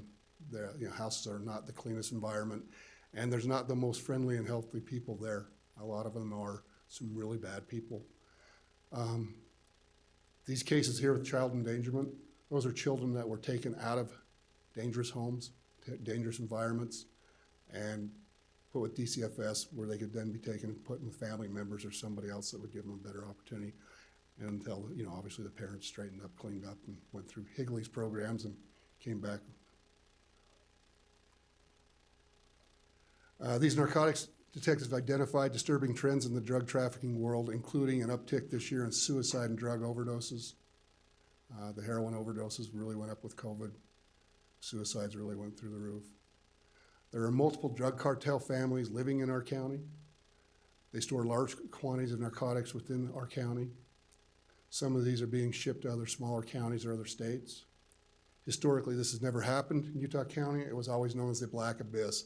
Drugs would come up from California, they'd come up from Arizona, through Mexico to those, and then they would go straight up to Salt Lake. From there, that's where those warehouses were at, and then from there, they would distribute it out. We now have cartel in this county, and I tell you that it's a bad element we do not want in here. And what is your, why? Why do you think that has now happened? Why they're and here? And do you feel like this is just more of a general trend that you would attribute to, more of a drug presence? Or is there something specific to Utah County why this is taking place here? I can't tell you. I can tell you, maybe ease of logistics or something like that. It's not because, the cops aren't out there doing their job. It's not because the SET team and major crimes are doing their job, because they are.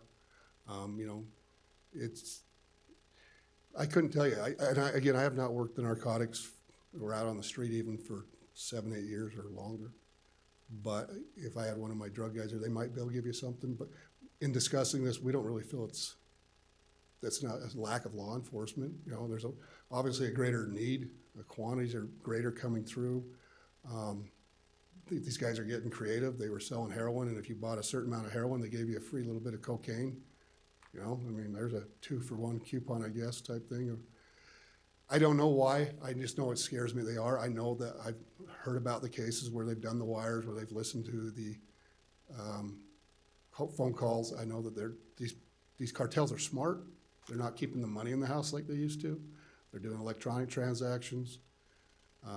They're smart with their phones. They're smart with counter surveillance. But I couldn't tell you why. I just know that. The scary thing is, one of the obvious trends is, sadly, our market is growing, right? It is.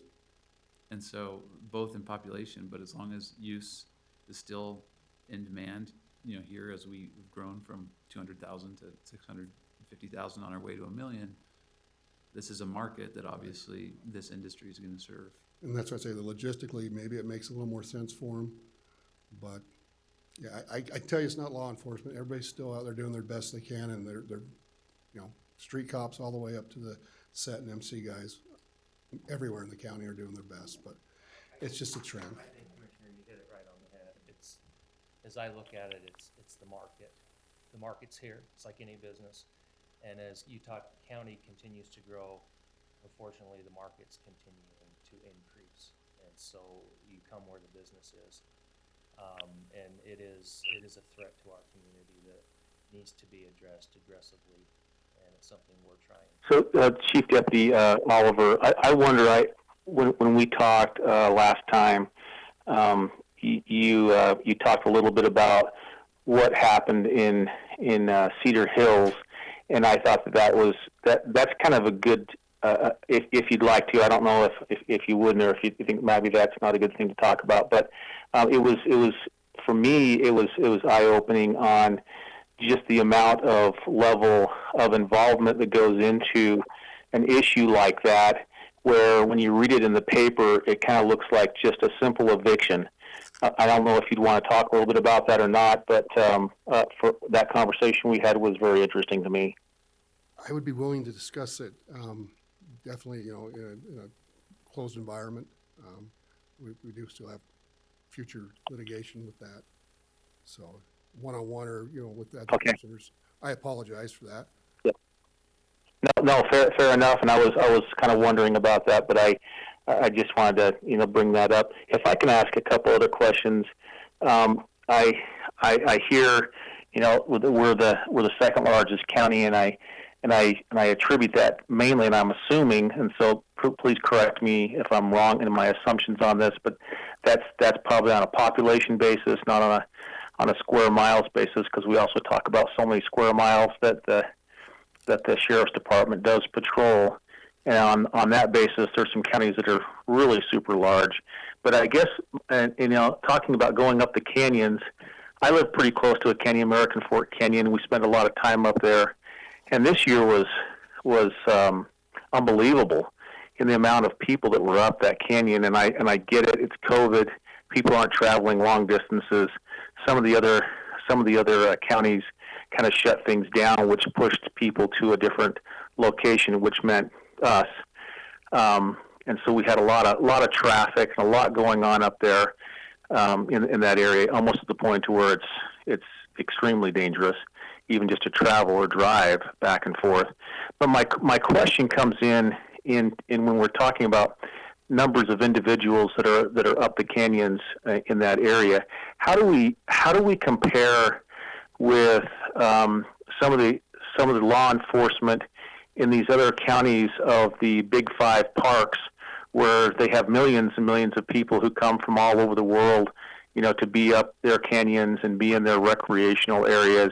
How does that look in the sense of what they have for law enforcement, coordinated law enforcement, with probably some LEOs from the federal, but few, because the LEOs from the federal government are few and far between. So I just kind of wondering if you've done an analysis with that and how we compare with some of those other areas that get a significant amount of traffic up their canyons or in their recreational areas. I can only speak from the knowledge I may have as through discussing with other deputies, either on other trainings I've been with, or when I've recreated and I've discussed with deputies, or we've done some operations with them. I know that it's from their telling me they just get to what they can to. Millard County will not make it out to their areas at all. Tooele could be similar along the Nevada border. So there's stuff going on out there they have no idea about. You're down to one deputy in Juab or Millard, after a certain time, 12 o'clock at night, 1 or 2 o'clock at night. So they do that Band-Aid approach of stay near where the population areas are and respond out. As far as Moab and some of those with Grand County, I know they don't get a chance to go too deep unless they get a specific call. But I've never really discussed that at a level other than just, that we've talked, their frustration or just talking about calls. So I couldn't answer that really knowledgeable, and it's something maybe we ought to look into. But I know that, we're having well over 3 million is what they were giving us a couple of years ago in American Fork. And, geographically as well as, population up there, that's a pretty gnarly canyon in some areas. There's some pretty scary roads if you get up into that mineral basin. And then, some of our other canyons are similar to that too. So I don't know how to really answer it other than I think we just keep trying to do the best we can as well, and try to increase our numbers up there as much as I can to keep our citizens safe up there. Yeah, thank you. So another question, point that I would like to, or at least from stats or information or data, that I would like to look at just out of a certain curiosity. When you get a call in, I know you track it to locations. Do you have a breakdown of how many calls that you respond to that are in actual unincorporated Utah County versus that are within a incorporated area of Utah County? I can get that. I do not have that with me, but that is definitely something we can break down and gather. Okay, yeah, I wouldn't expect you just to pull it out of your hat. If you did that, I'd be amazed. But still, I would like to kind of see what that looks like. I will do that. I will definitely have someone get that for us. Thank you. You bet. So I'll continue on. So our people property crimes detectives, we call them suit detectives. They're involved in day-to-day cases of theft, burglary, and fraud. They also are tasked with violent crimes, robberies, and death investigations, and homicides.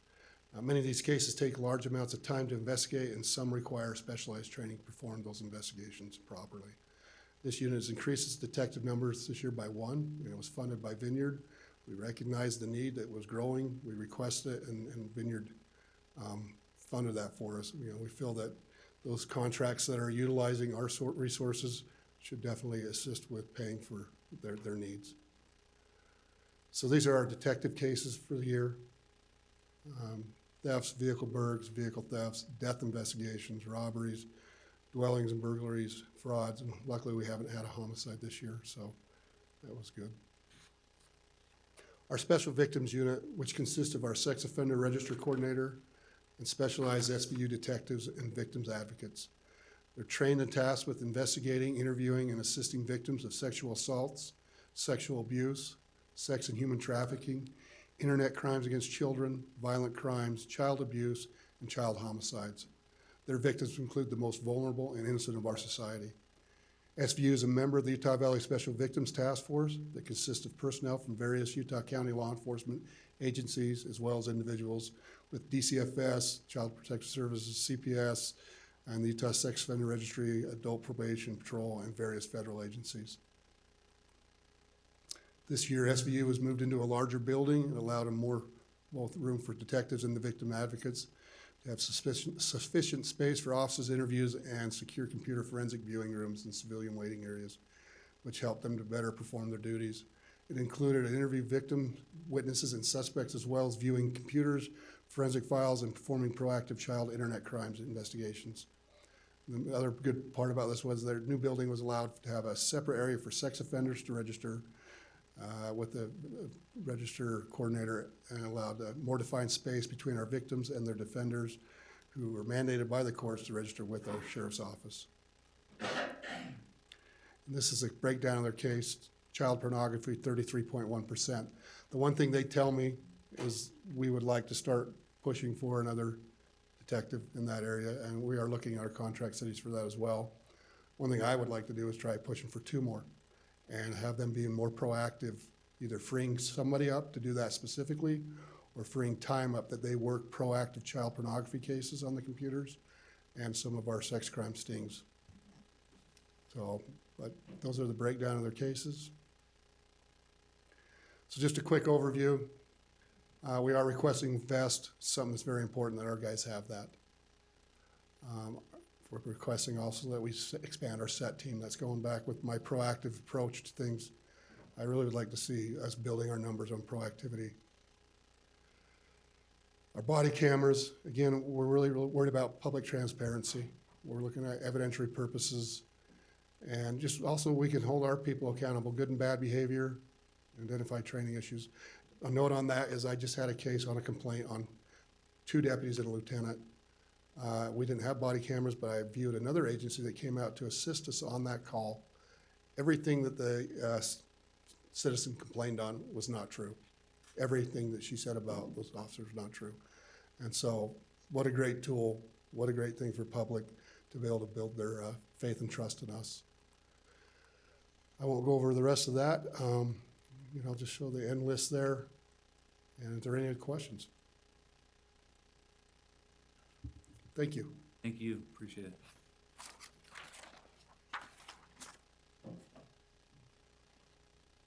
Good to keep going. Yeah. All right. I'm Chief Deputy Sean Shipman, over the Support Services Division. That's Sheriff Smith's favorite name in the department. So anyway, this is what I come up with. We do support, our enforcement and things for everything. So we have the Judicial Support Bureau, the Judicial Courts Bureau, Emergency Services, and Wildland Fire as part of our division.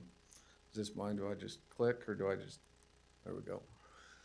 So I'm gonna give you an overview. We'll start with our Judicial Support Services. There's a quick overview of our staffing plan. By the way, just one comment. That Yeah. is really helpful.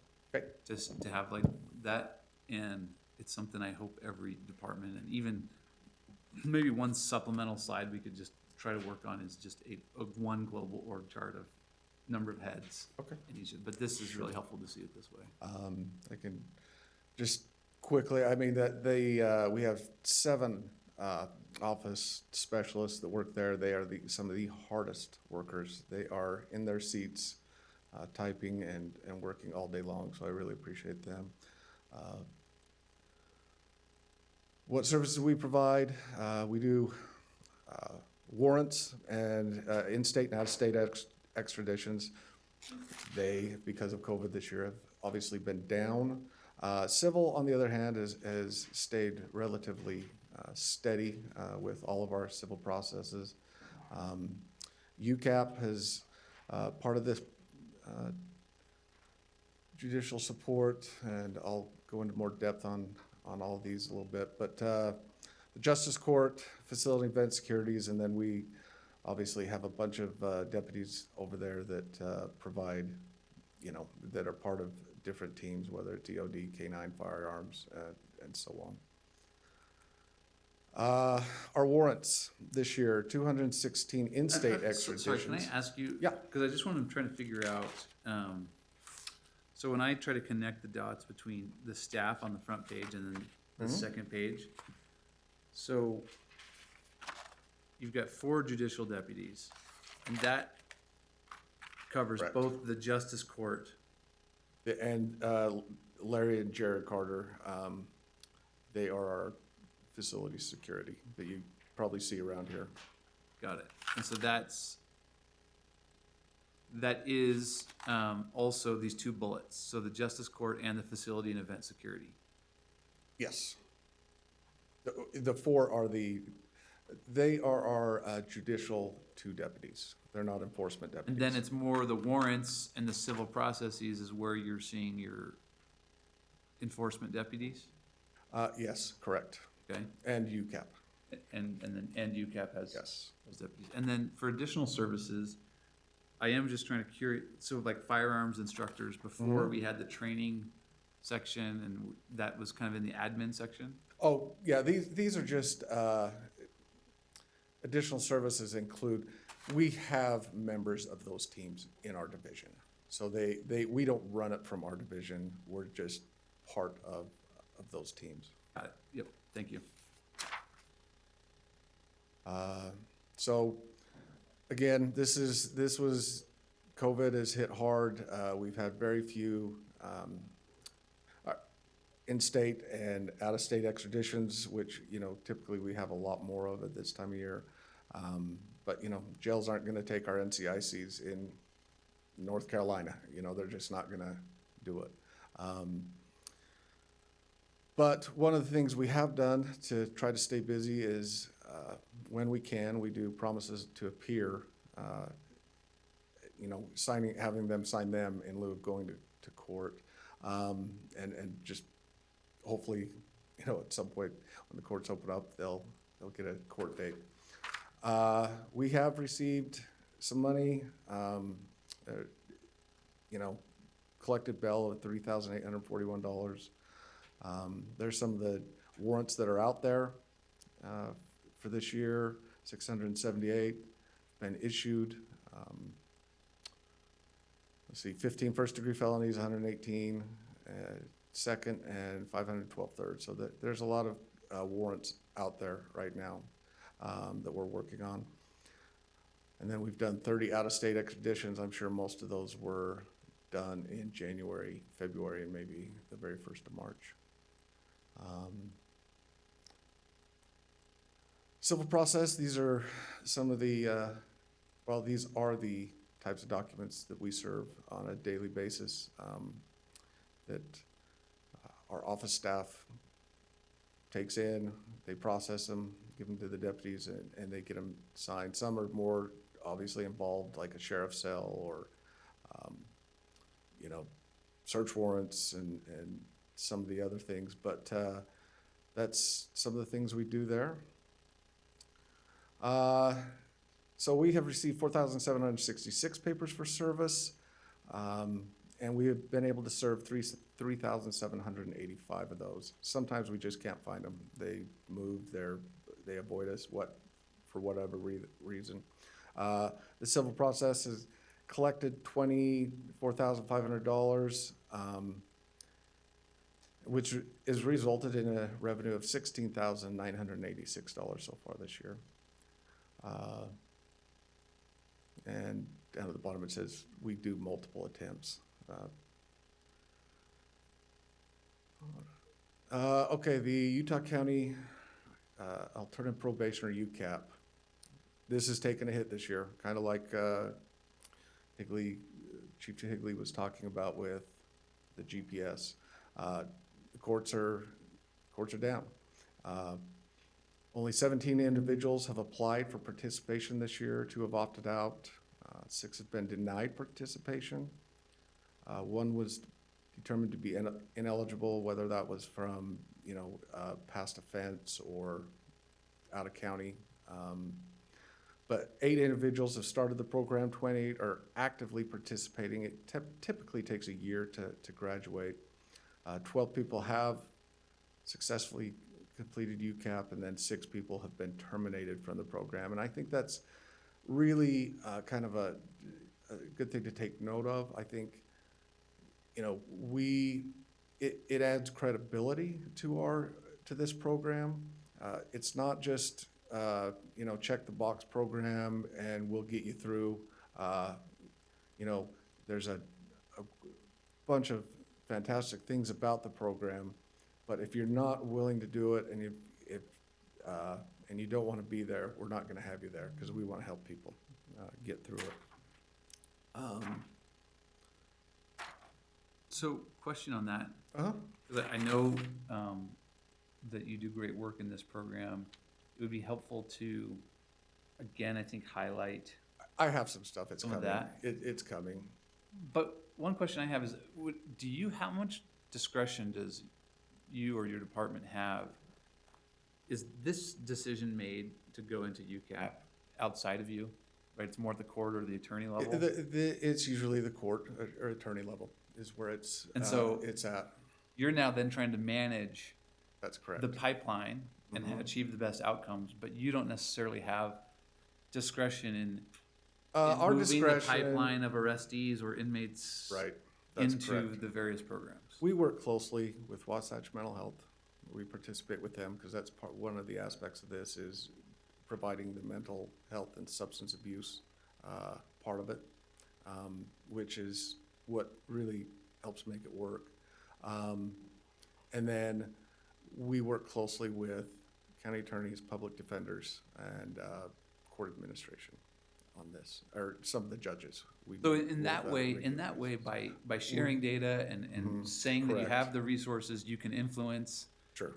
those decisions. But Right. it sounds like ultimately they're signed off outside of. Ultimately, they are signed off, and then what happens is they come to us once they're signed and agree to it, and we give them a risk assessment.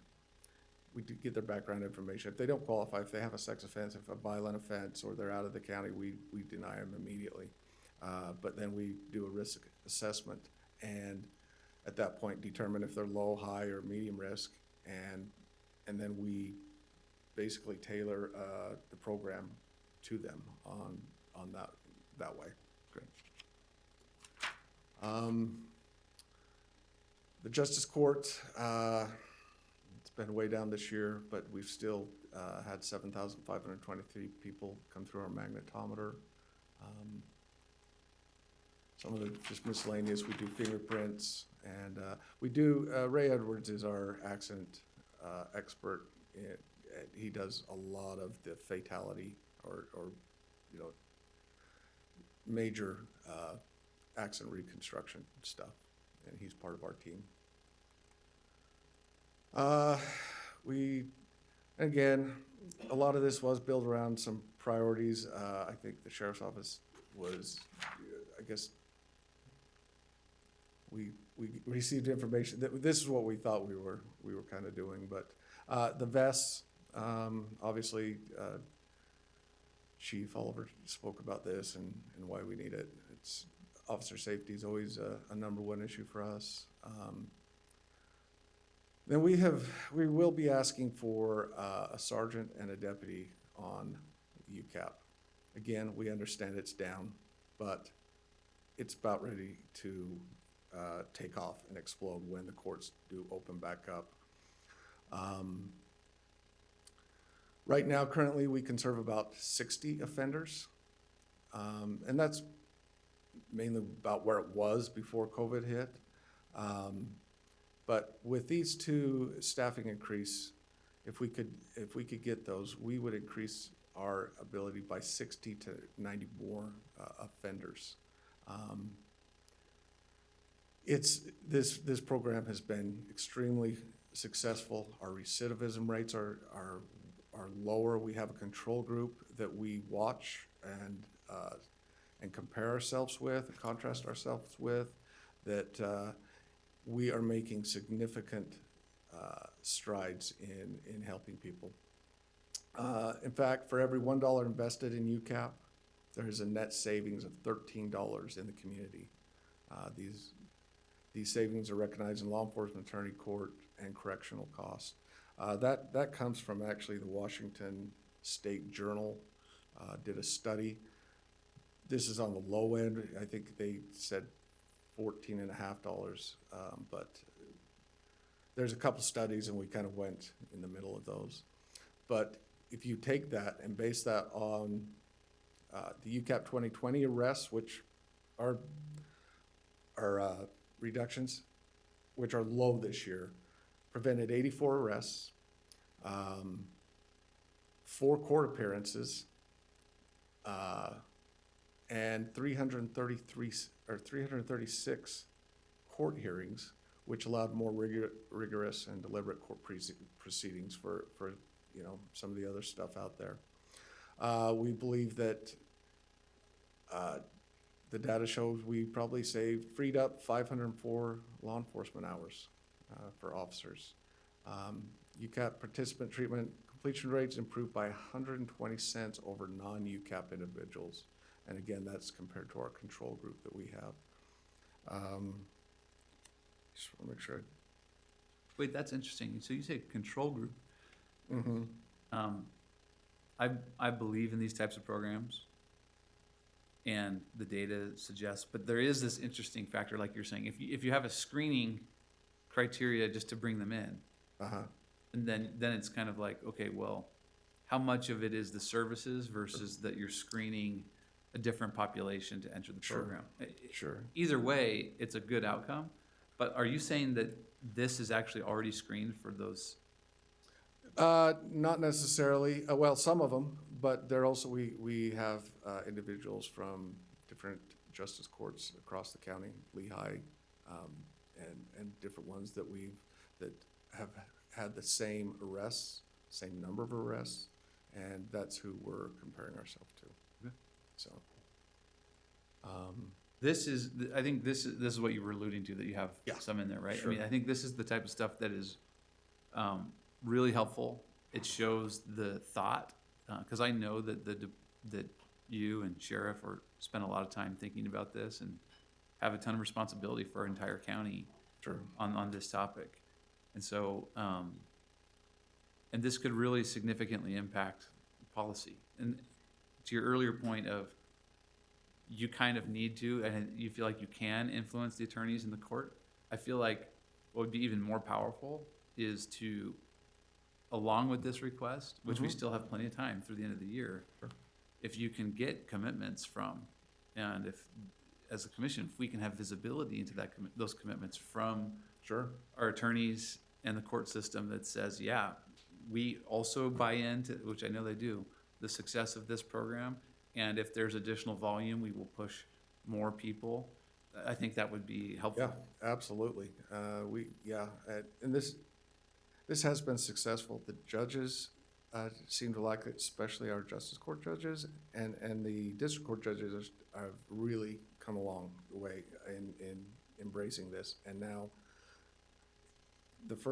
when we first started, it was mainly justice court, was like 80%. Now it's probably district court is probably 70% of our. So it is, we are embracing it. A couple things to know. Chief Higley talked about the one. The second is the legislation has passed something where Class A's will no longer be, misdemeanors will no longer be supervised by APMP. It is going, they are putting it on the counties. That is pretty much all your drug possessions and usage are now going to be Class A's, unsupervised by APMP. That burden is going to fall somewhere, and we anticipate it will fall on UCAP. Again, we don't have any kind of data to support that, but that's something we have to be very mindful of going forward, like immediately, especially when the courts start opening up. That is a 2021 change? House, yeah, oh, you know what, I did have that. House Bill 300, yeah, sorry, Senate Bill 248, probation amendments allows the court to modify certain probation conditions and expands statutory definitions to include local law enforcement agencies. So obviously, the legislation in Utah is going this direction with community supervision and such, and putting it back more locally, and that's just our reality. Sure. Yeah. I have some of that information to give you as well afterwards. So that is UCAP in a nutshell. And then local training monies, we're, in this climate right now when we're really being scrutinized as law enforcement, we really feel it's necessary to get the best quality training that we can have to make sure we're making good decisions that and doing what we should be doing. And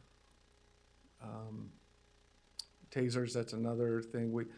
Lieutenant Rice has put together a plan where we think in the next 3 years we can get everyone outfitted with tasers. And again, it's just another less lethal force that we can use to reduce likelihood of inappropriate use of deadly force and reduce potential liability to Utah County. These are things that, again, we just got to have. Sorry, just on that, Yeah. is that and pardon the dumb question potentially here, but on the tasers, is that just because maybe your division has not been outfitted? Oh, or we is there a have, but specific sorry, reason why you need it more than the enforcement or other? No, but I think they're probably more up to date than we are. We've let it lapse. We currently have 6 X26 tasers that need to be replaced. So we have them. They're just older and they can malfunction. The batteries die.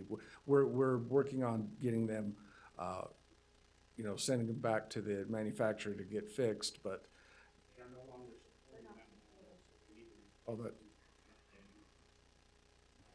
so. Any other questions on that? Okay. The Judicial Court Bureau. Here's our staffing plan. We provide security for district and juvenile district courts for Provo, Spanish Fork, and American Fork.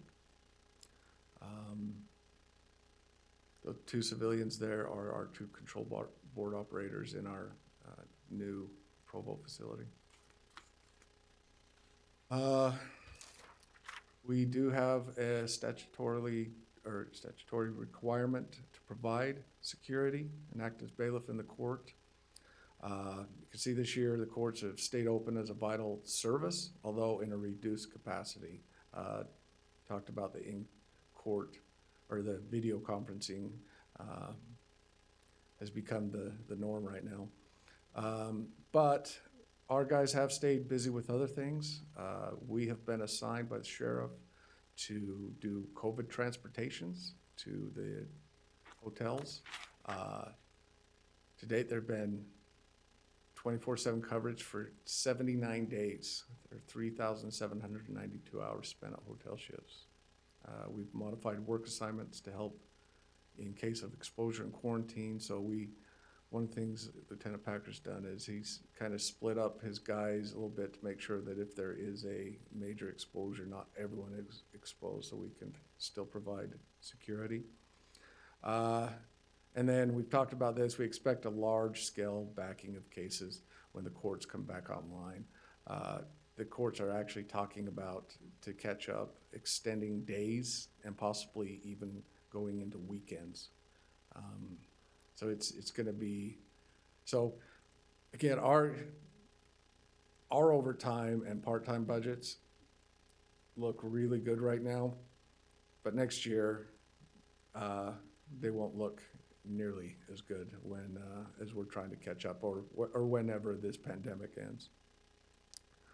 And explain that, just so, because I guess I imagine, I understand is it just because of the understaffing? Because the shifts on at least the judicial bureau, it would seem are pretty standard. There's not really after hours there. Right, correct. So your question is, how are we keeping? Explain why you draw overtime in the judicial. We will, for any number of reasons. Mainly, we have 32 deputies. They all have vacation hours, sick hours. When they go, we fill those shifts. We consider them minimum mandatory shifts.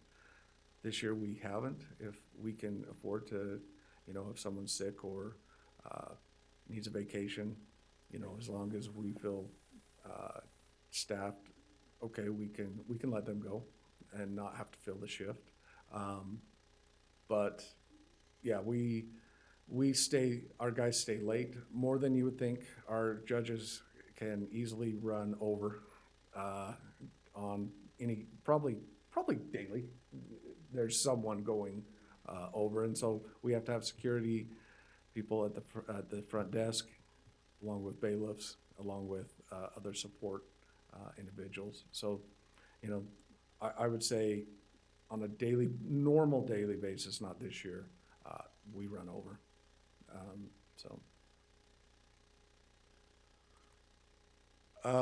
Some of our goals for 2020 is to bring good quality training to the Bureau and develop knowledge, safety, security, professionalism, and morale. And really a big one there is on professional is reduced liability. Some of our equipment needs for deputy inmate safety and security is a court reaction team, which will be the equivalent of basically the jails or corrections detention response team, because our facility down there it's probably bigger than 3/4 of the jails in the state of Utah, honestly, and we have people in there all day long, and they're packed. So we need to be ready to respond. I'll talk about that a little bit.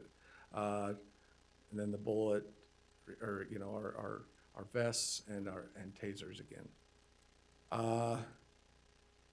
The next year's goal is to provide good quality training again at a reduced cost. So one of our goals and what we're going to try to do this year, and we've done it this year, is to provide at least 10 hours of training a year, and that is in our shift briefing in the morning before court opens up, to take 10 or 15 minutes, assign somebody, whether it's a sergeant or a deputy, to provide that training for us. And it's shown some promise, and it's been effective so far. The Bureau training, provide at least one annual Bureau training for a total of 16 hours. Average cost on that is $450 per deputy. If we were to send them to any training outside of our own, or $18,900. Average cost to bring an instructor in is $180 per deputy, or $7,560. So a cost savings of about $11,000 to just bring someone in. We did that this year.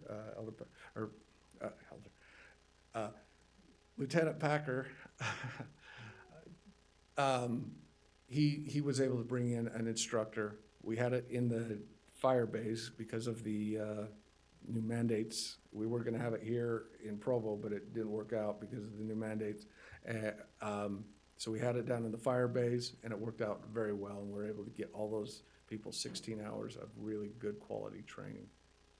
Sometimes it's very hard to get training specified for these guys just in court security, and this allows us to bring the best training just to them, or related directly to their job.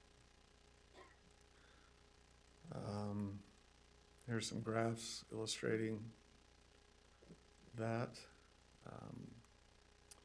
Court reaction team, we'd like to get some deputies trained with the ability to enter a cell and safely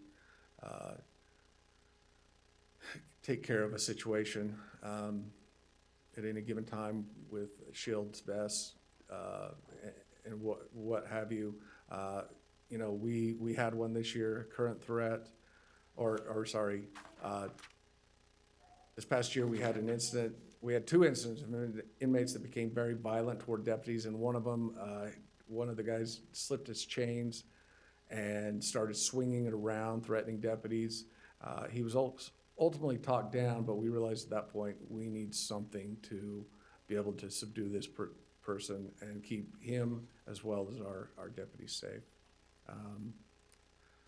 You know, and the current threats, you know, there's been 3 shootings this year alone at courthouses, Nashville, Portland, Oakland. All those were pretty visible to the public. And, you know, they do tend to go to the courts, protests. They tend to, because that is a symbol of our government and the justice system. Okay, emergency services. Any questions about judicial support or judicial bureau before I move on? Trying to hurry. We have here a lieutenant, 3 sergeants, senior office specialist, 1 time limited, and 2 pilots, 1 EOD. That's a small amount of people to handle the volume and calls and duties that are required of them. They do a fantastic job. In fact, sometimes they're about the third of the size of other agencies in the state, and yet we handle the second most search and rescue calls. Not to mention pandemics and earthquakes and fires that our emergency manager takes care of. I want to talk about the Utah County Aviation Program. We have 2 planes currently. One is 1961, the other is 1974. I was born before the Cessna 210, but 9 years after the Cessna 180. So they are old. And there are some real horror stories out there of throttle cables breaking and things happening that I can't imagine being up in one of them and that happening. So we did want to talk about that. In fact, one of our asks this year, and it's a major priority for the sheriff and the undersheriff and us, is the new Carbon Cub plane. We've spoken to several of you about this. In fact, I'm going to bring up Lieutenant Prashant and our pilot, one of our pilots, Gary Winterton, to just speak about the need for a new airplane. Thanks, Chief. Lieutenant Prashant, come on up, Gary. So our current plane, of course, we talked about how old that is, and it's done us a good job, and we got a great deal. We're really resourceful in our bureau. We think we do a great job in getting the things we need to do our job. In 1993 is when we picked that up for $1,500, flew it from Maine back here, and we put a couple engines in it, just worn it out, and it's ready to be replaced. And so our plan is here, you know, we have a lot of details on why we want a Carbon Cub, but it's nothing super fancy, but it increases our climbability by, you know, it doubles it. And so in our mountainous flying we do, it really, we need that power to, you know, to overcome those downdrafts and things like that. But unless you have any question on our funding plan, you know, if the county can have a buy-in of a little more than a third, our plane will surplus for around 120. That'll be market driven. And then we got a great plan for getting about $100,000 worth of donations as well. So the total cost is $326. And anyway, if you have any questions about that, then we can have Gary talk about 2 things as well. Yeah, I mean, I'm curious in hearing just the use of the plane and things like that. The use of how much we use it. Yesterday we had. And it looks like you have at least one slide behind it that talks about that. We can go to that. So yesterday, we had our airplane up for at least 8 hours. Today, it's up right now. During the summer, it's up several times a week. What it does is increases our survivability for our victims, for search and rescue. If we can locate that person and help our volunteers get into that person in a timely manner, their survivability increases exponentially. It also helps reduce the amount of man hours we need to spend on a call. We're no longer searching. We're just saving and recovering. And so it increases our safety for not only volunteers to help from overhead to help them safely into that victim, but they're only having to come out for 2, 4, 6 hours on a call on their own time. So they leave their employment and they come and help us instead of, putting it on 8, 10, 12, even days. And so a lot of calls we have. And so we can't put a number on how many lives this has saved. This is just an example, this slide here, where a gentleman out west had gone off the road. He'd gotten disoriented as a medical issue, and they couldn't find him. And so I think they did a ping on the phone, and he was somewhere in this area, and so an airplane went over and say, here's where he's at. And so that's just one example, just within a few weeks. And so, but on a weekly example, it just provides so much information for our teams to be able to help us do our job. And so any other questions there? Yeah, and tell me about the staffing. How do we staff the piloting of these airplanes? We have 2 part-time pilots, and one of our pilots used to work for the sheriff's office. He was full-time in my position. And so they work full-time other places, and so between those 2, we would have them available. So when we need a pilot, they come on an hourly rate, and so it's pretty minimal cost. And the airplane is a lot less, as far as the maintenance on airplanes is so much cheaper to run than helicopters and things. So something to consider on this airplane. My name's Gary Winterton. I'm one of the pilots. When this plane was built almost 60 years ago, it really wasn't designed for this type of use. It has had some FAA modifications that allow us to fly a little bit slower, but something to consider is the vast majority of our operations when we're conducting search and trying to find people as quick as possible, most of them are up in the mountains, and we're flying at high density altitude. So just quickly to explain that, an airplane does not know that we're standing at 4,500 feet here right now. What it understands is how thin the air is, temperature and non-standard temperature. So the hotter the day, the thinner the air, the more power, the more lift you need. And the higher you go, so if we fly up to, say, 9,000 feet to look for somebody up the canyon, the aircraft believes it's really at 13 or 14,000 feet. That's how thin the air is as it's coming into the engine, so less power and less lift on the wings. We have to fly faster to maintain that safe envelope of flight. So we actually search around 85 to 90 miles an hour. So next time you drive 85 or 95 miles an hour without the sheriffs behind you, look out the side of the window and see what you can see as it goes ripping by. We have to do that to stay safe because we're in tight quarters and making steep turns. The steeper you turn, the higher the stall speed becomes. It simply means the plane quits flying. It'll stall or quit flying at almost any speed if you pull too tight, turn too steep, or you're in high, thin air. The airplane that we're requesting would allow us to effectively search at 50 miles an hour, have the power and the lift to be up high in the mountains on those hot summer days. So we deal with a lot of things, and Wally mentioned it, and as a pilot, Wally understands this.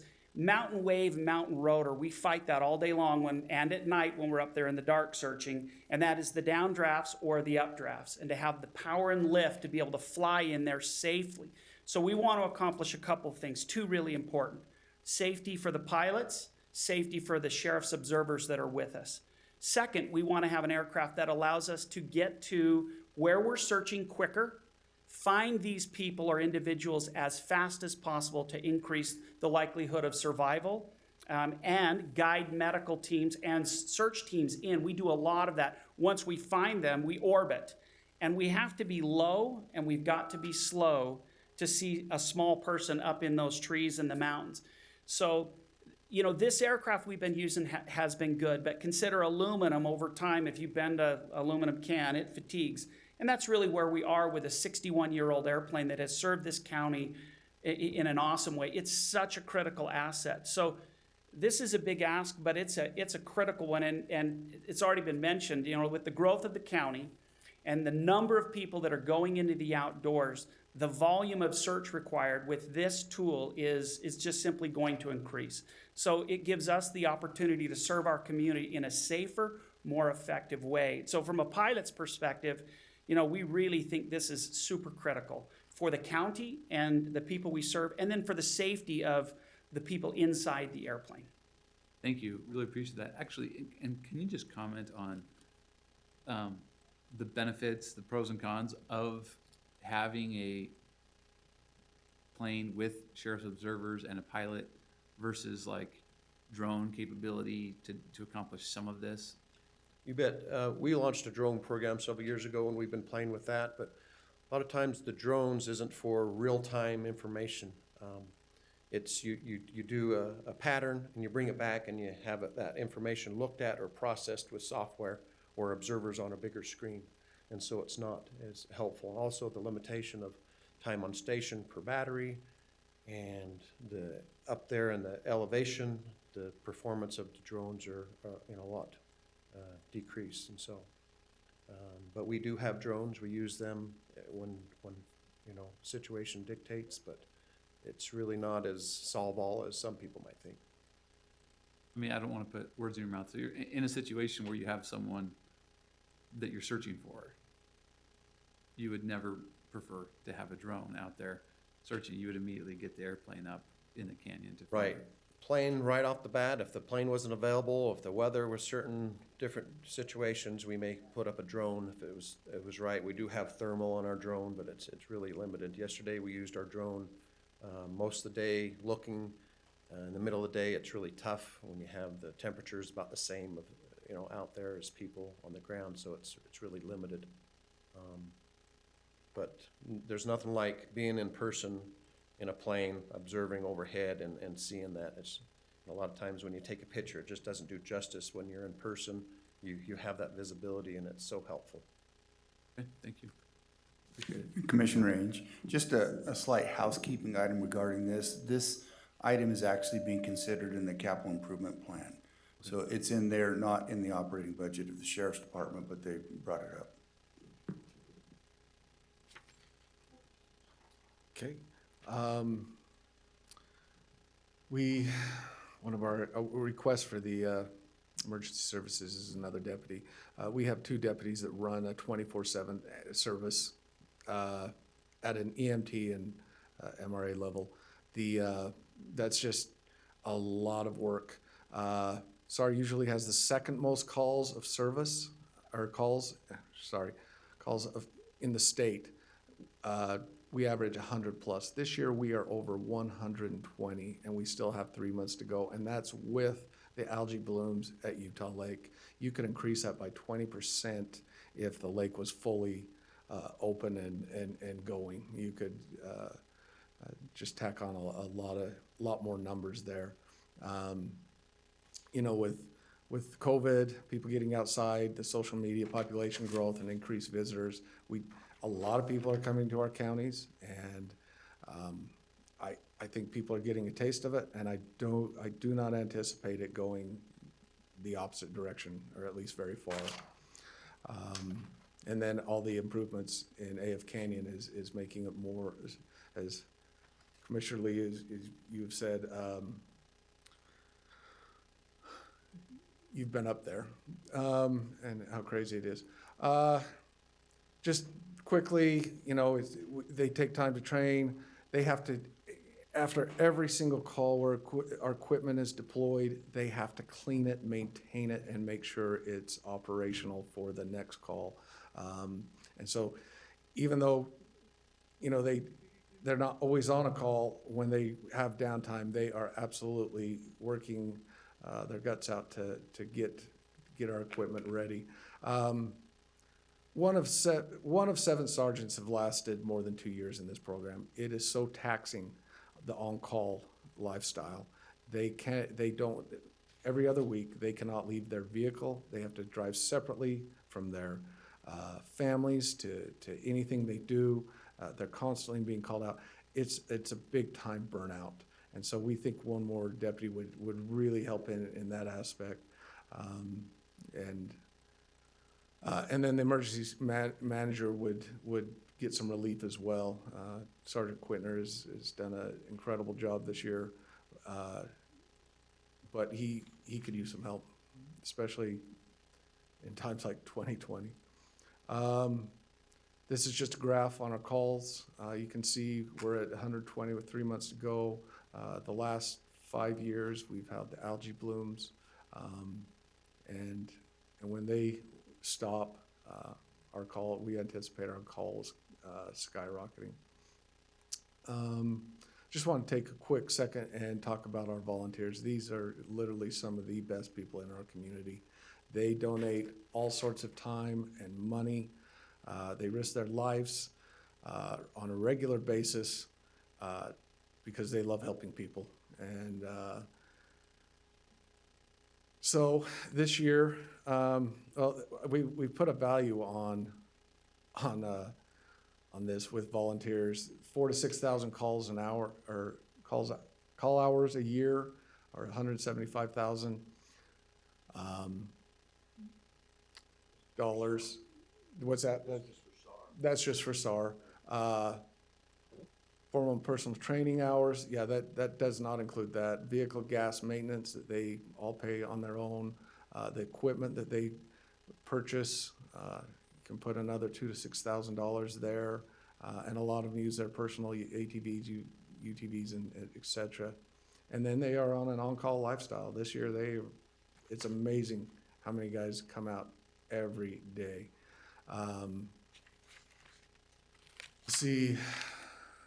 Okay, so again, if you were to put the donated call hours into a dollar figure, the state of Utah wage is currently around, for a volunteer, they average around 26, but that is not our guys. Our guys are experts in their fields. You could probably double that for what they would receive getting paid full-time, if not triple some of them. And just with the $26, the county has basically saved $182,000. And this does not account for the tremendous amount of money these people spend on personal equipment. One of the things I'll quickly go over these is three set of jet skis. These are 2003. They have significant maintenance issues. We have to have reliable machines. We deploy 4 teams during rescue operations, especially in rough water. Failure, if these things fail, it's just unacceptable.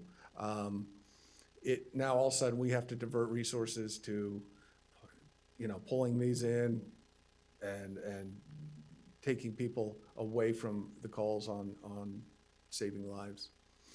And then, just so you know, we have some 2007s that also need to be replaced. We're looking for just $30,000 to help start some of our capitalization. If we could get that would be a really big deal for us and a good start in trying to get some of these capitalized, so we don't have to come in and ask for 2 sets of machines like I am today. I know this has been granted in the past, but it was in restricted monies, and we just didn't receive it. I think it was last year. So I'm actually confused. I'm confused by that. I mean, I appreciate this overview. I don't totally understand that. I'm not familiar with a request. Like, if there's something that's been granted and it was placed in a restricted account for that, okay, and then the designated purpose came up and it was refused, so I would say that's abnormal. So I would love to have that conversation. Sure. I'm not aware of that happening. Okay. So and we maybe just based on COVID happening and we were worried about the taxes being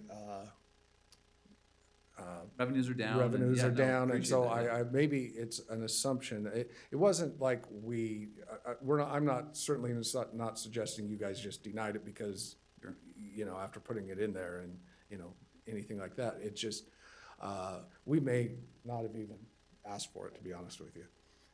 But just trying to do our part as well, you know, No, appreciate it. understanding the state of the county and Sir, I tax think revenue. what I understood was last year that you asked the sheriff to hold back on some requests just because, you know, to give you some time and see what happened with some things, you know, some budget challenges, and so I think that's what happened. But I mean, that would be different than it being approved. So anyway, Yeah. we'll work through it, yeah. Fund, Yeah. it was in. And I wasn't suggesting that you guys just ripped it out from under us or anything like that. We understand, we try to do our part as well in understanding where our county's at. And then the other comment on this, I would just say, Rudy, you know, you pointed out the airplane is technically in the capital fund. I think this is the same one. This is an exercise I think we just need to review more generally. I certainly see what you're asking for here. Sure. And it makes a lot of sense to me. Mm-hmm. But it also speaks to kind of the integrity in the process that we have in our capitalization program.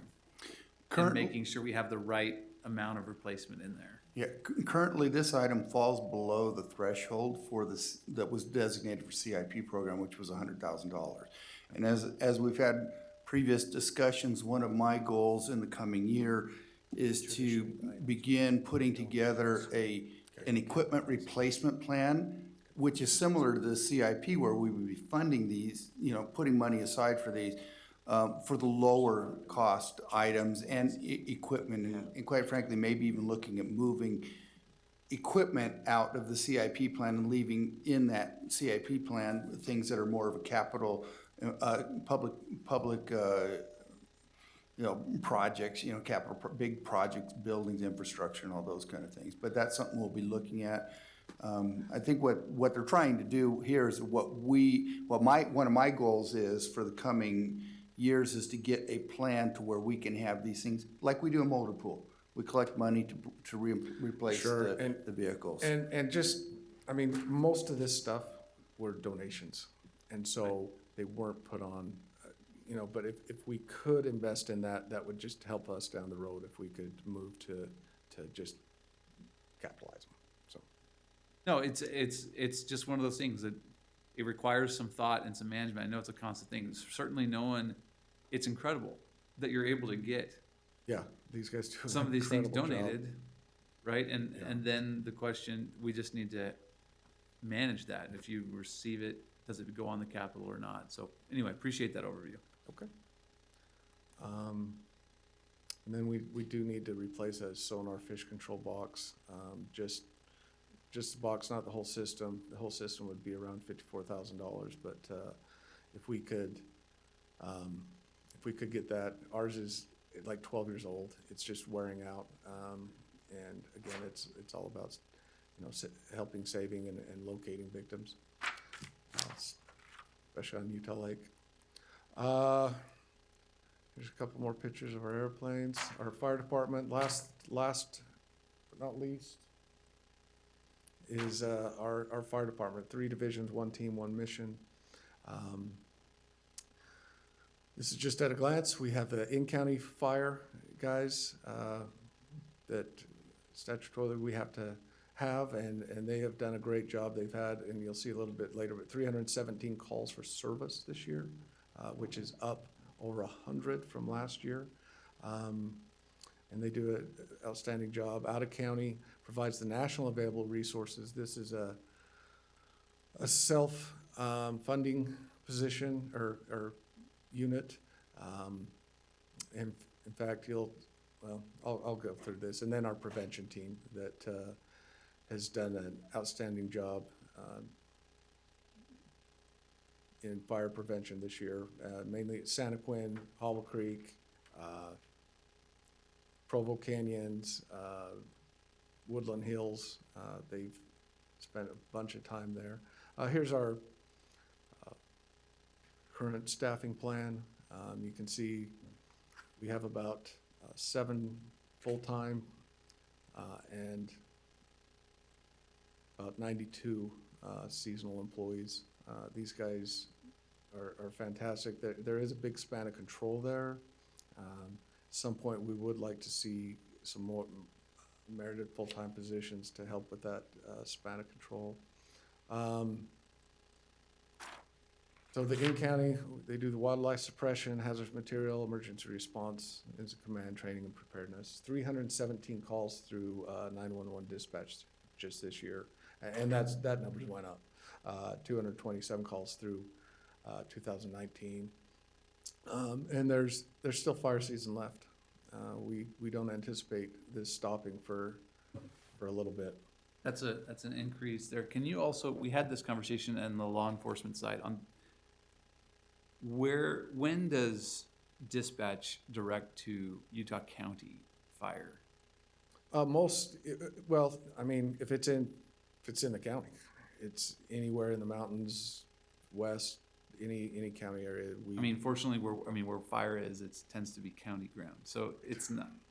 So This is not, but municipalities, to the extent it is within a city, they're gonna route it to the city fire department. we do a lot of working together, unified firefighting. So if something is in like this, the one up above Mapleton, not too long, all Mapleton was there, Spanish Fork was there, everyone was there.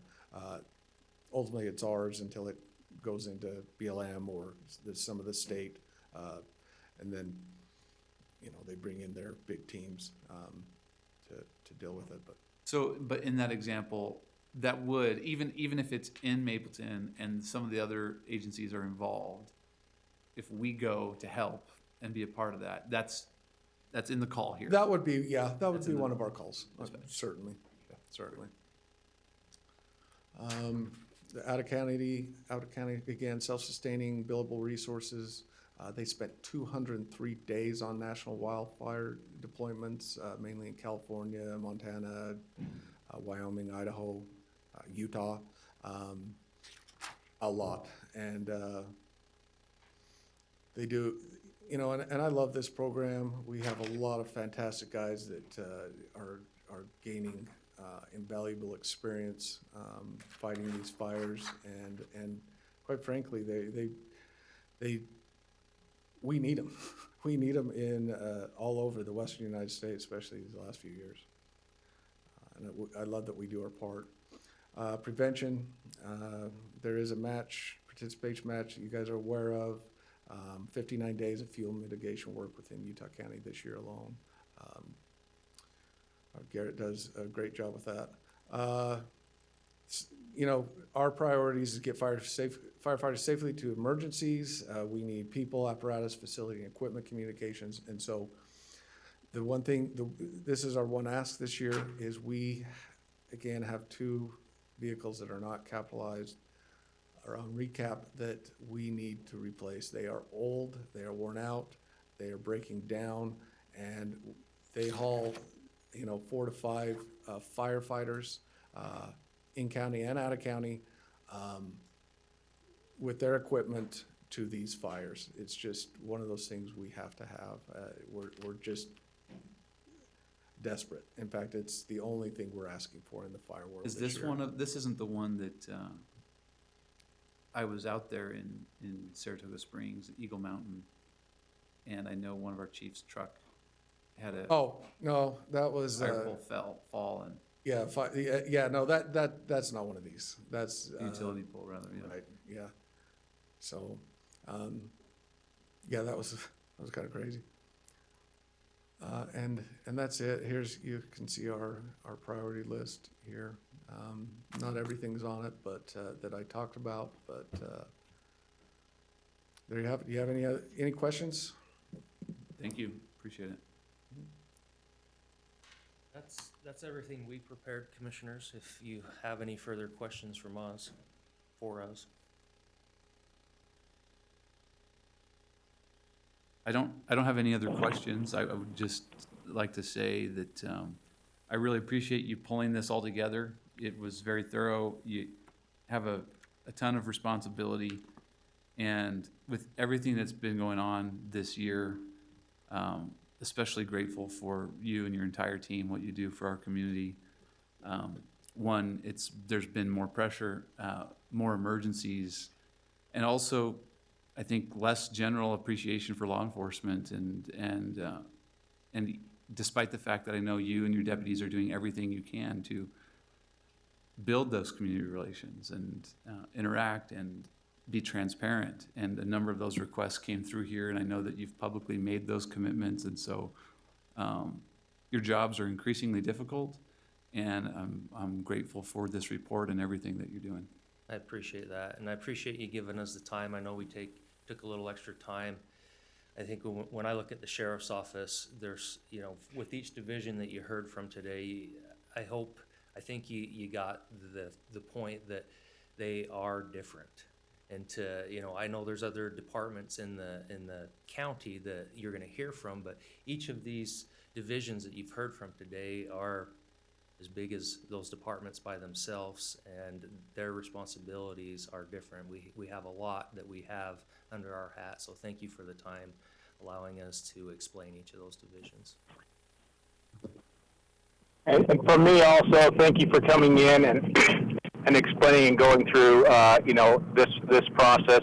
And I just wanted to echo out there. I know there's a lot of pressure, and some of the nonsense that we're hearing and seeing about defunding is ridiculous. I think that we always should go through and look at and scrutinize at what levels and the appropriate funding level.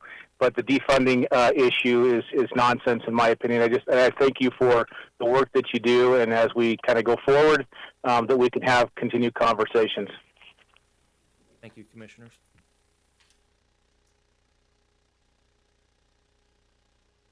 Okay, and with that was our only scheduled work session item today, so we'll go ahead and adjourn. Wait, actually, there's nothing else today, right? So we will continue, we'll recess until, well, I guess it's a separately scheduled meeting that begins at 9 tomorrow for IT. So we'll adjourn now. Thank you.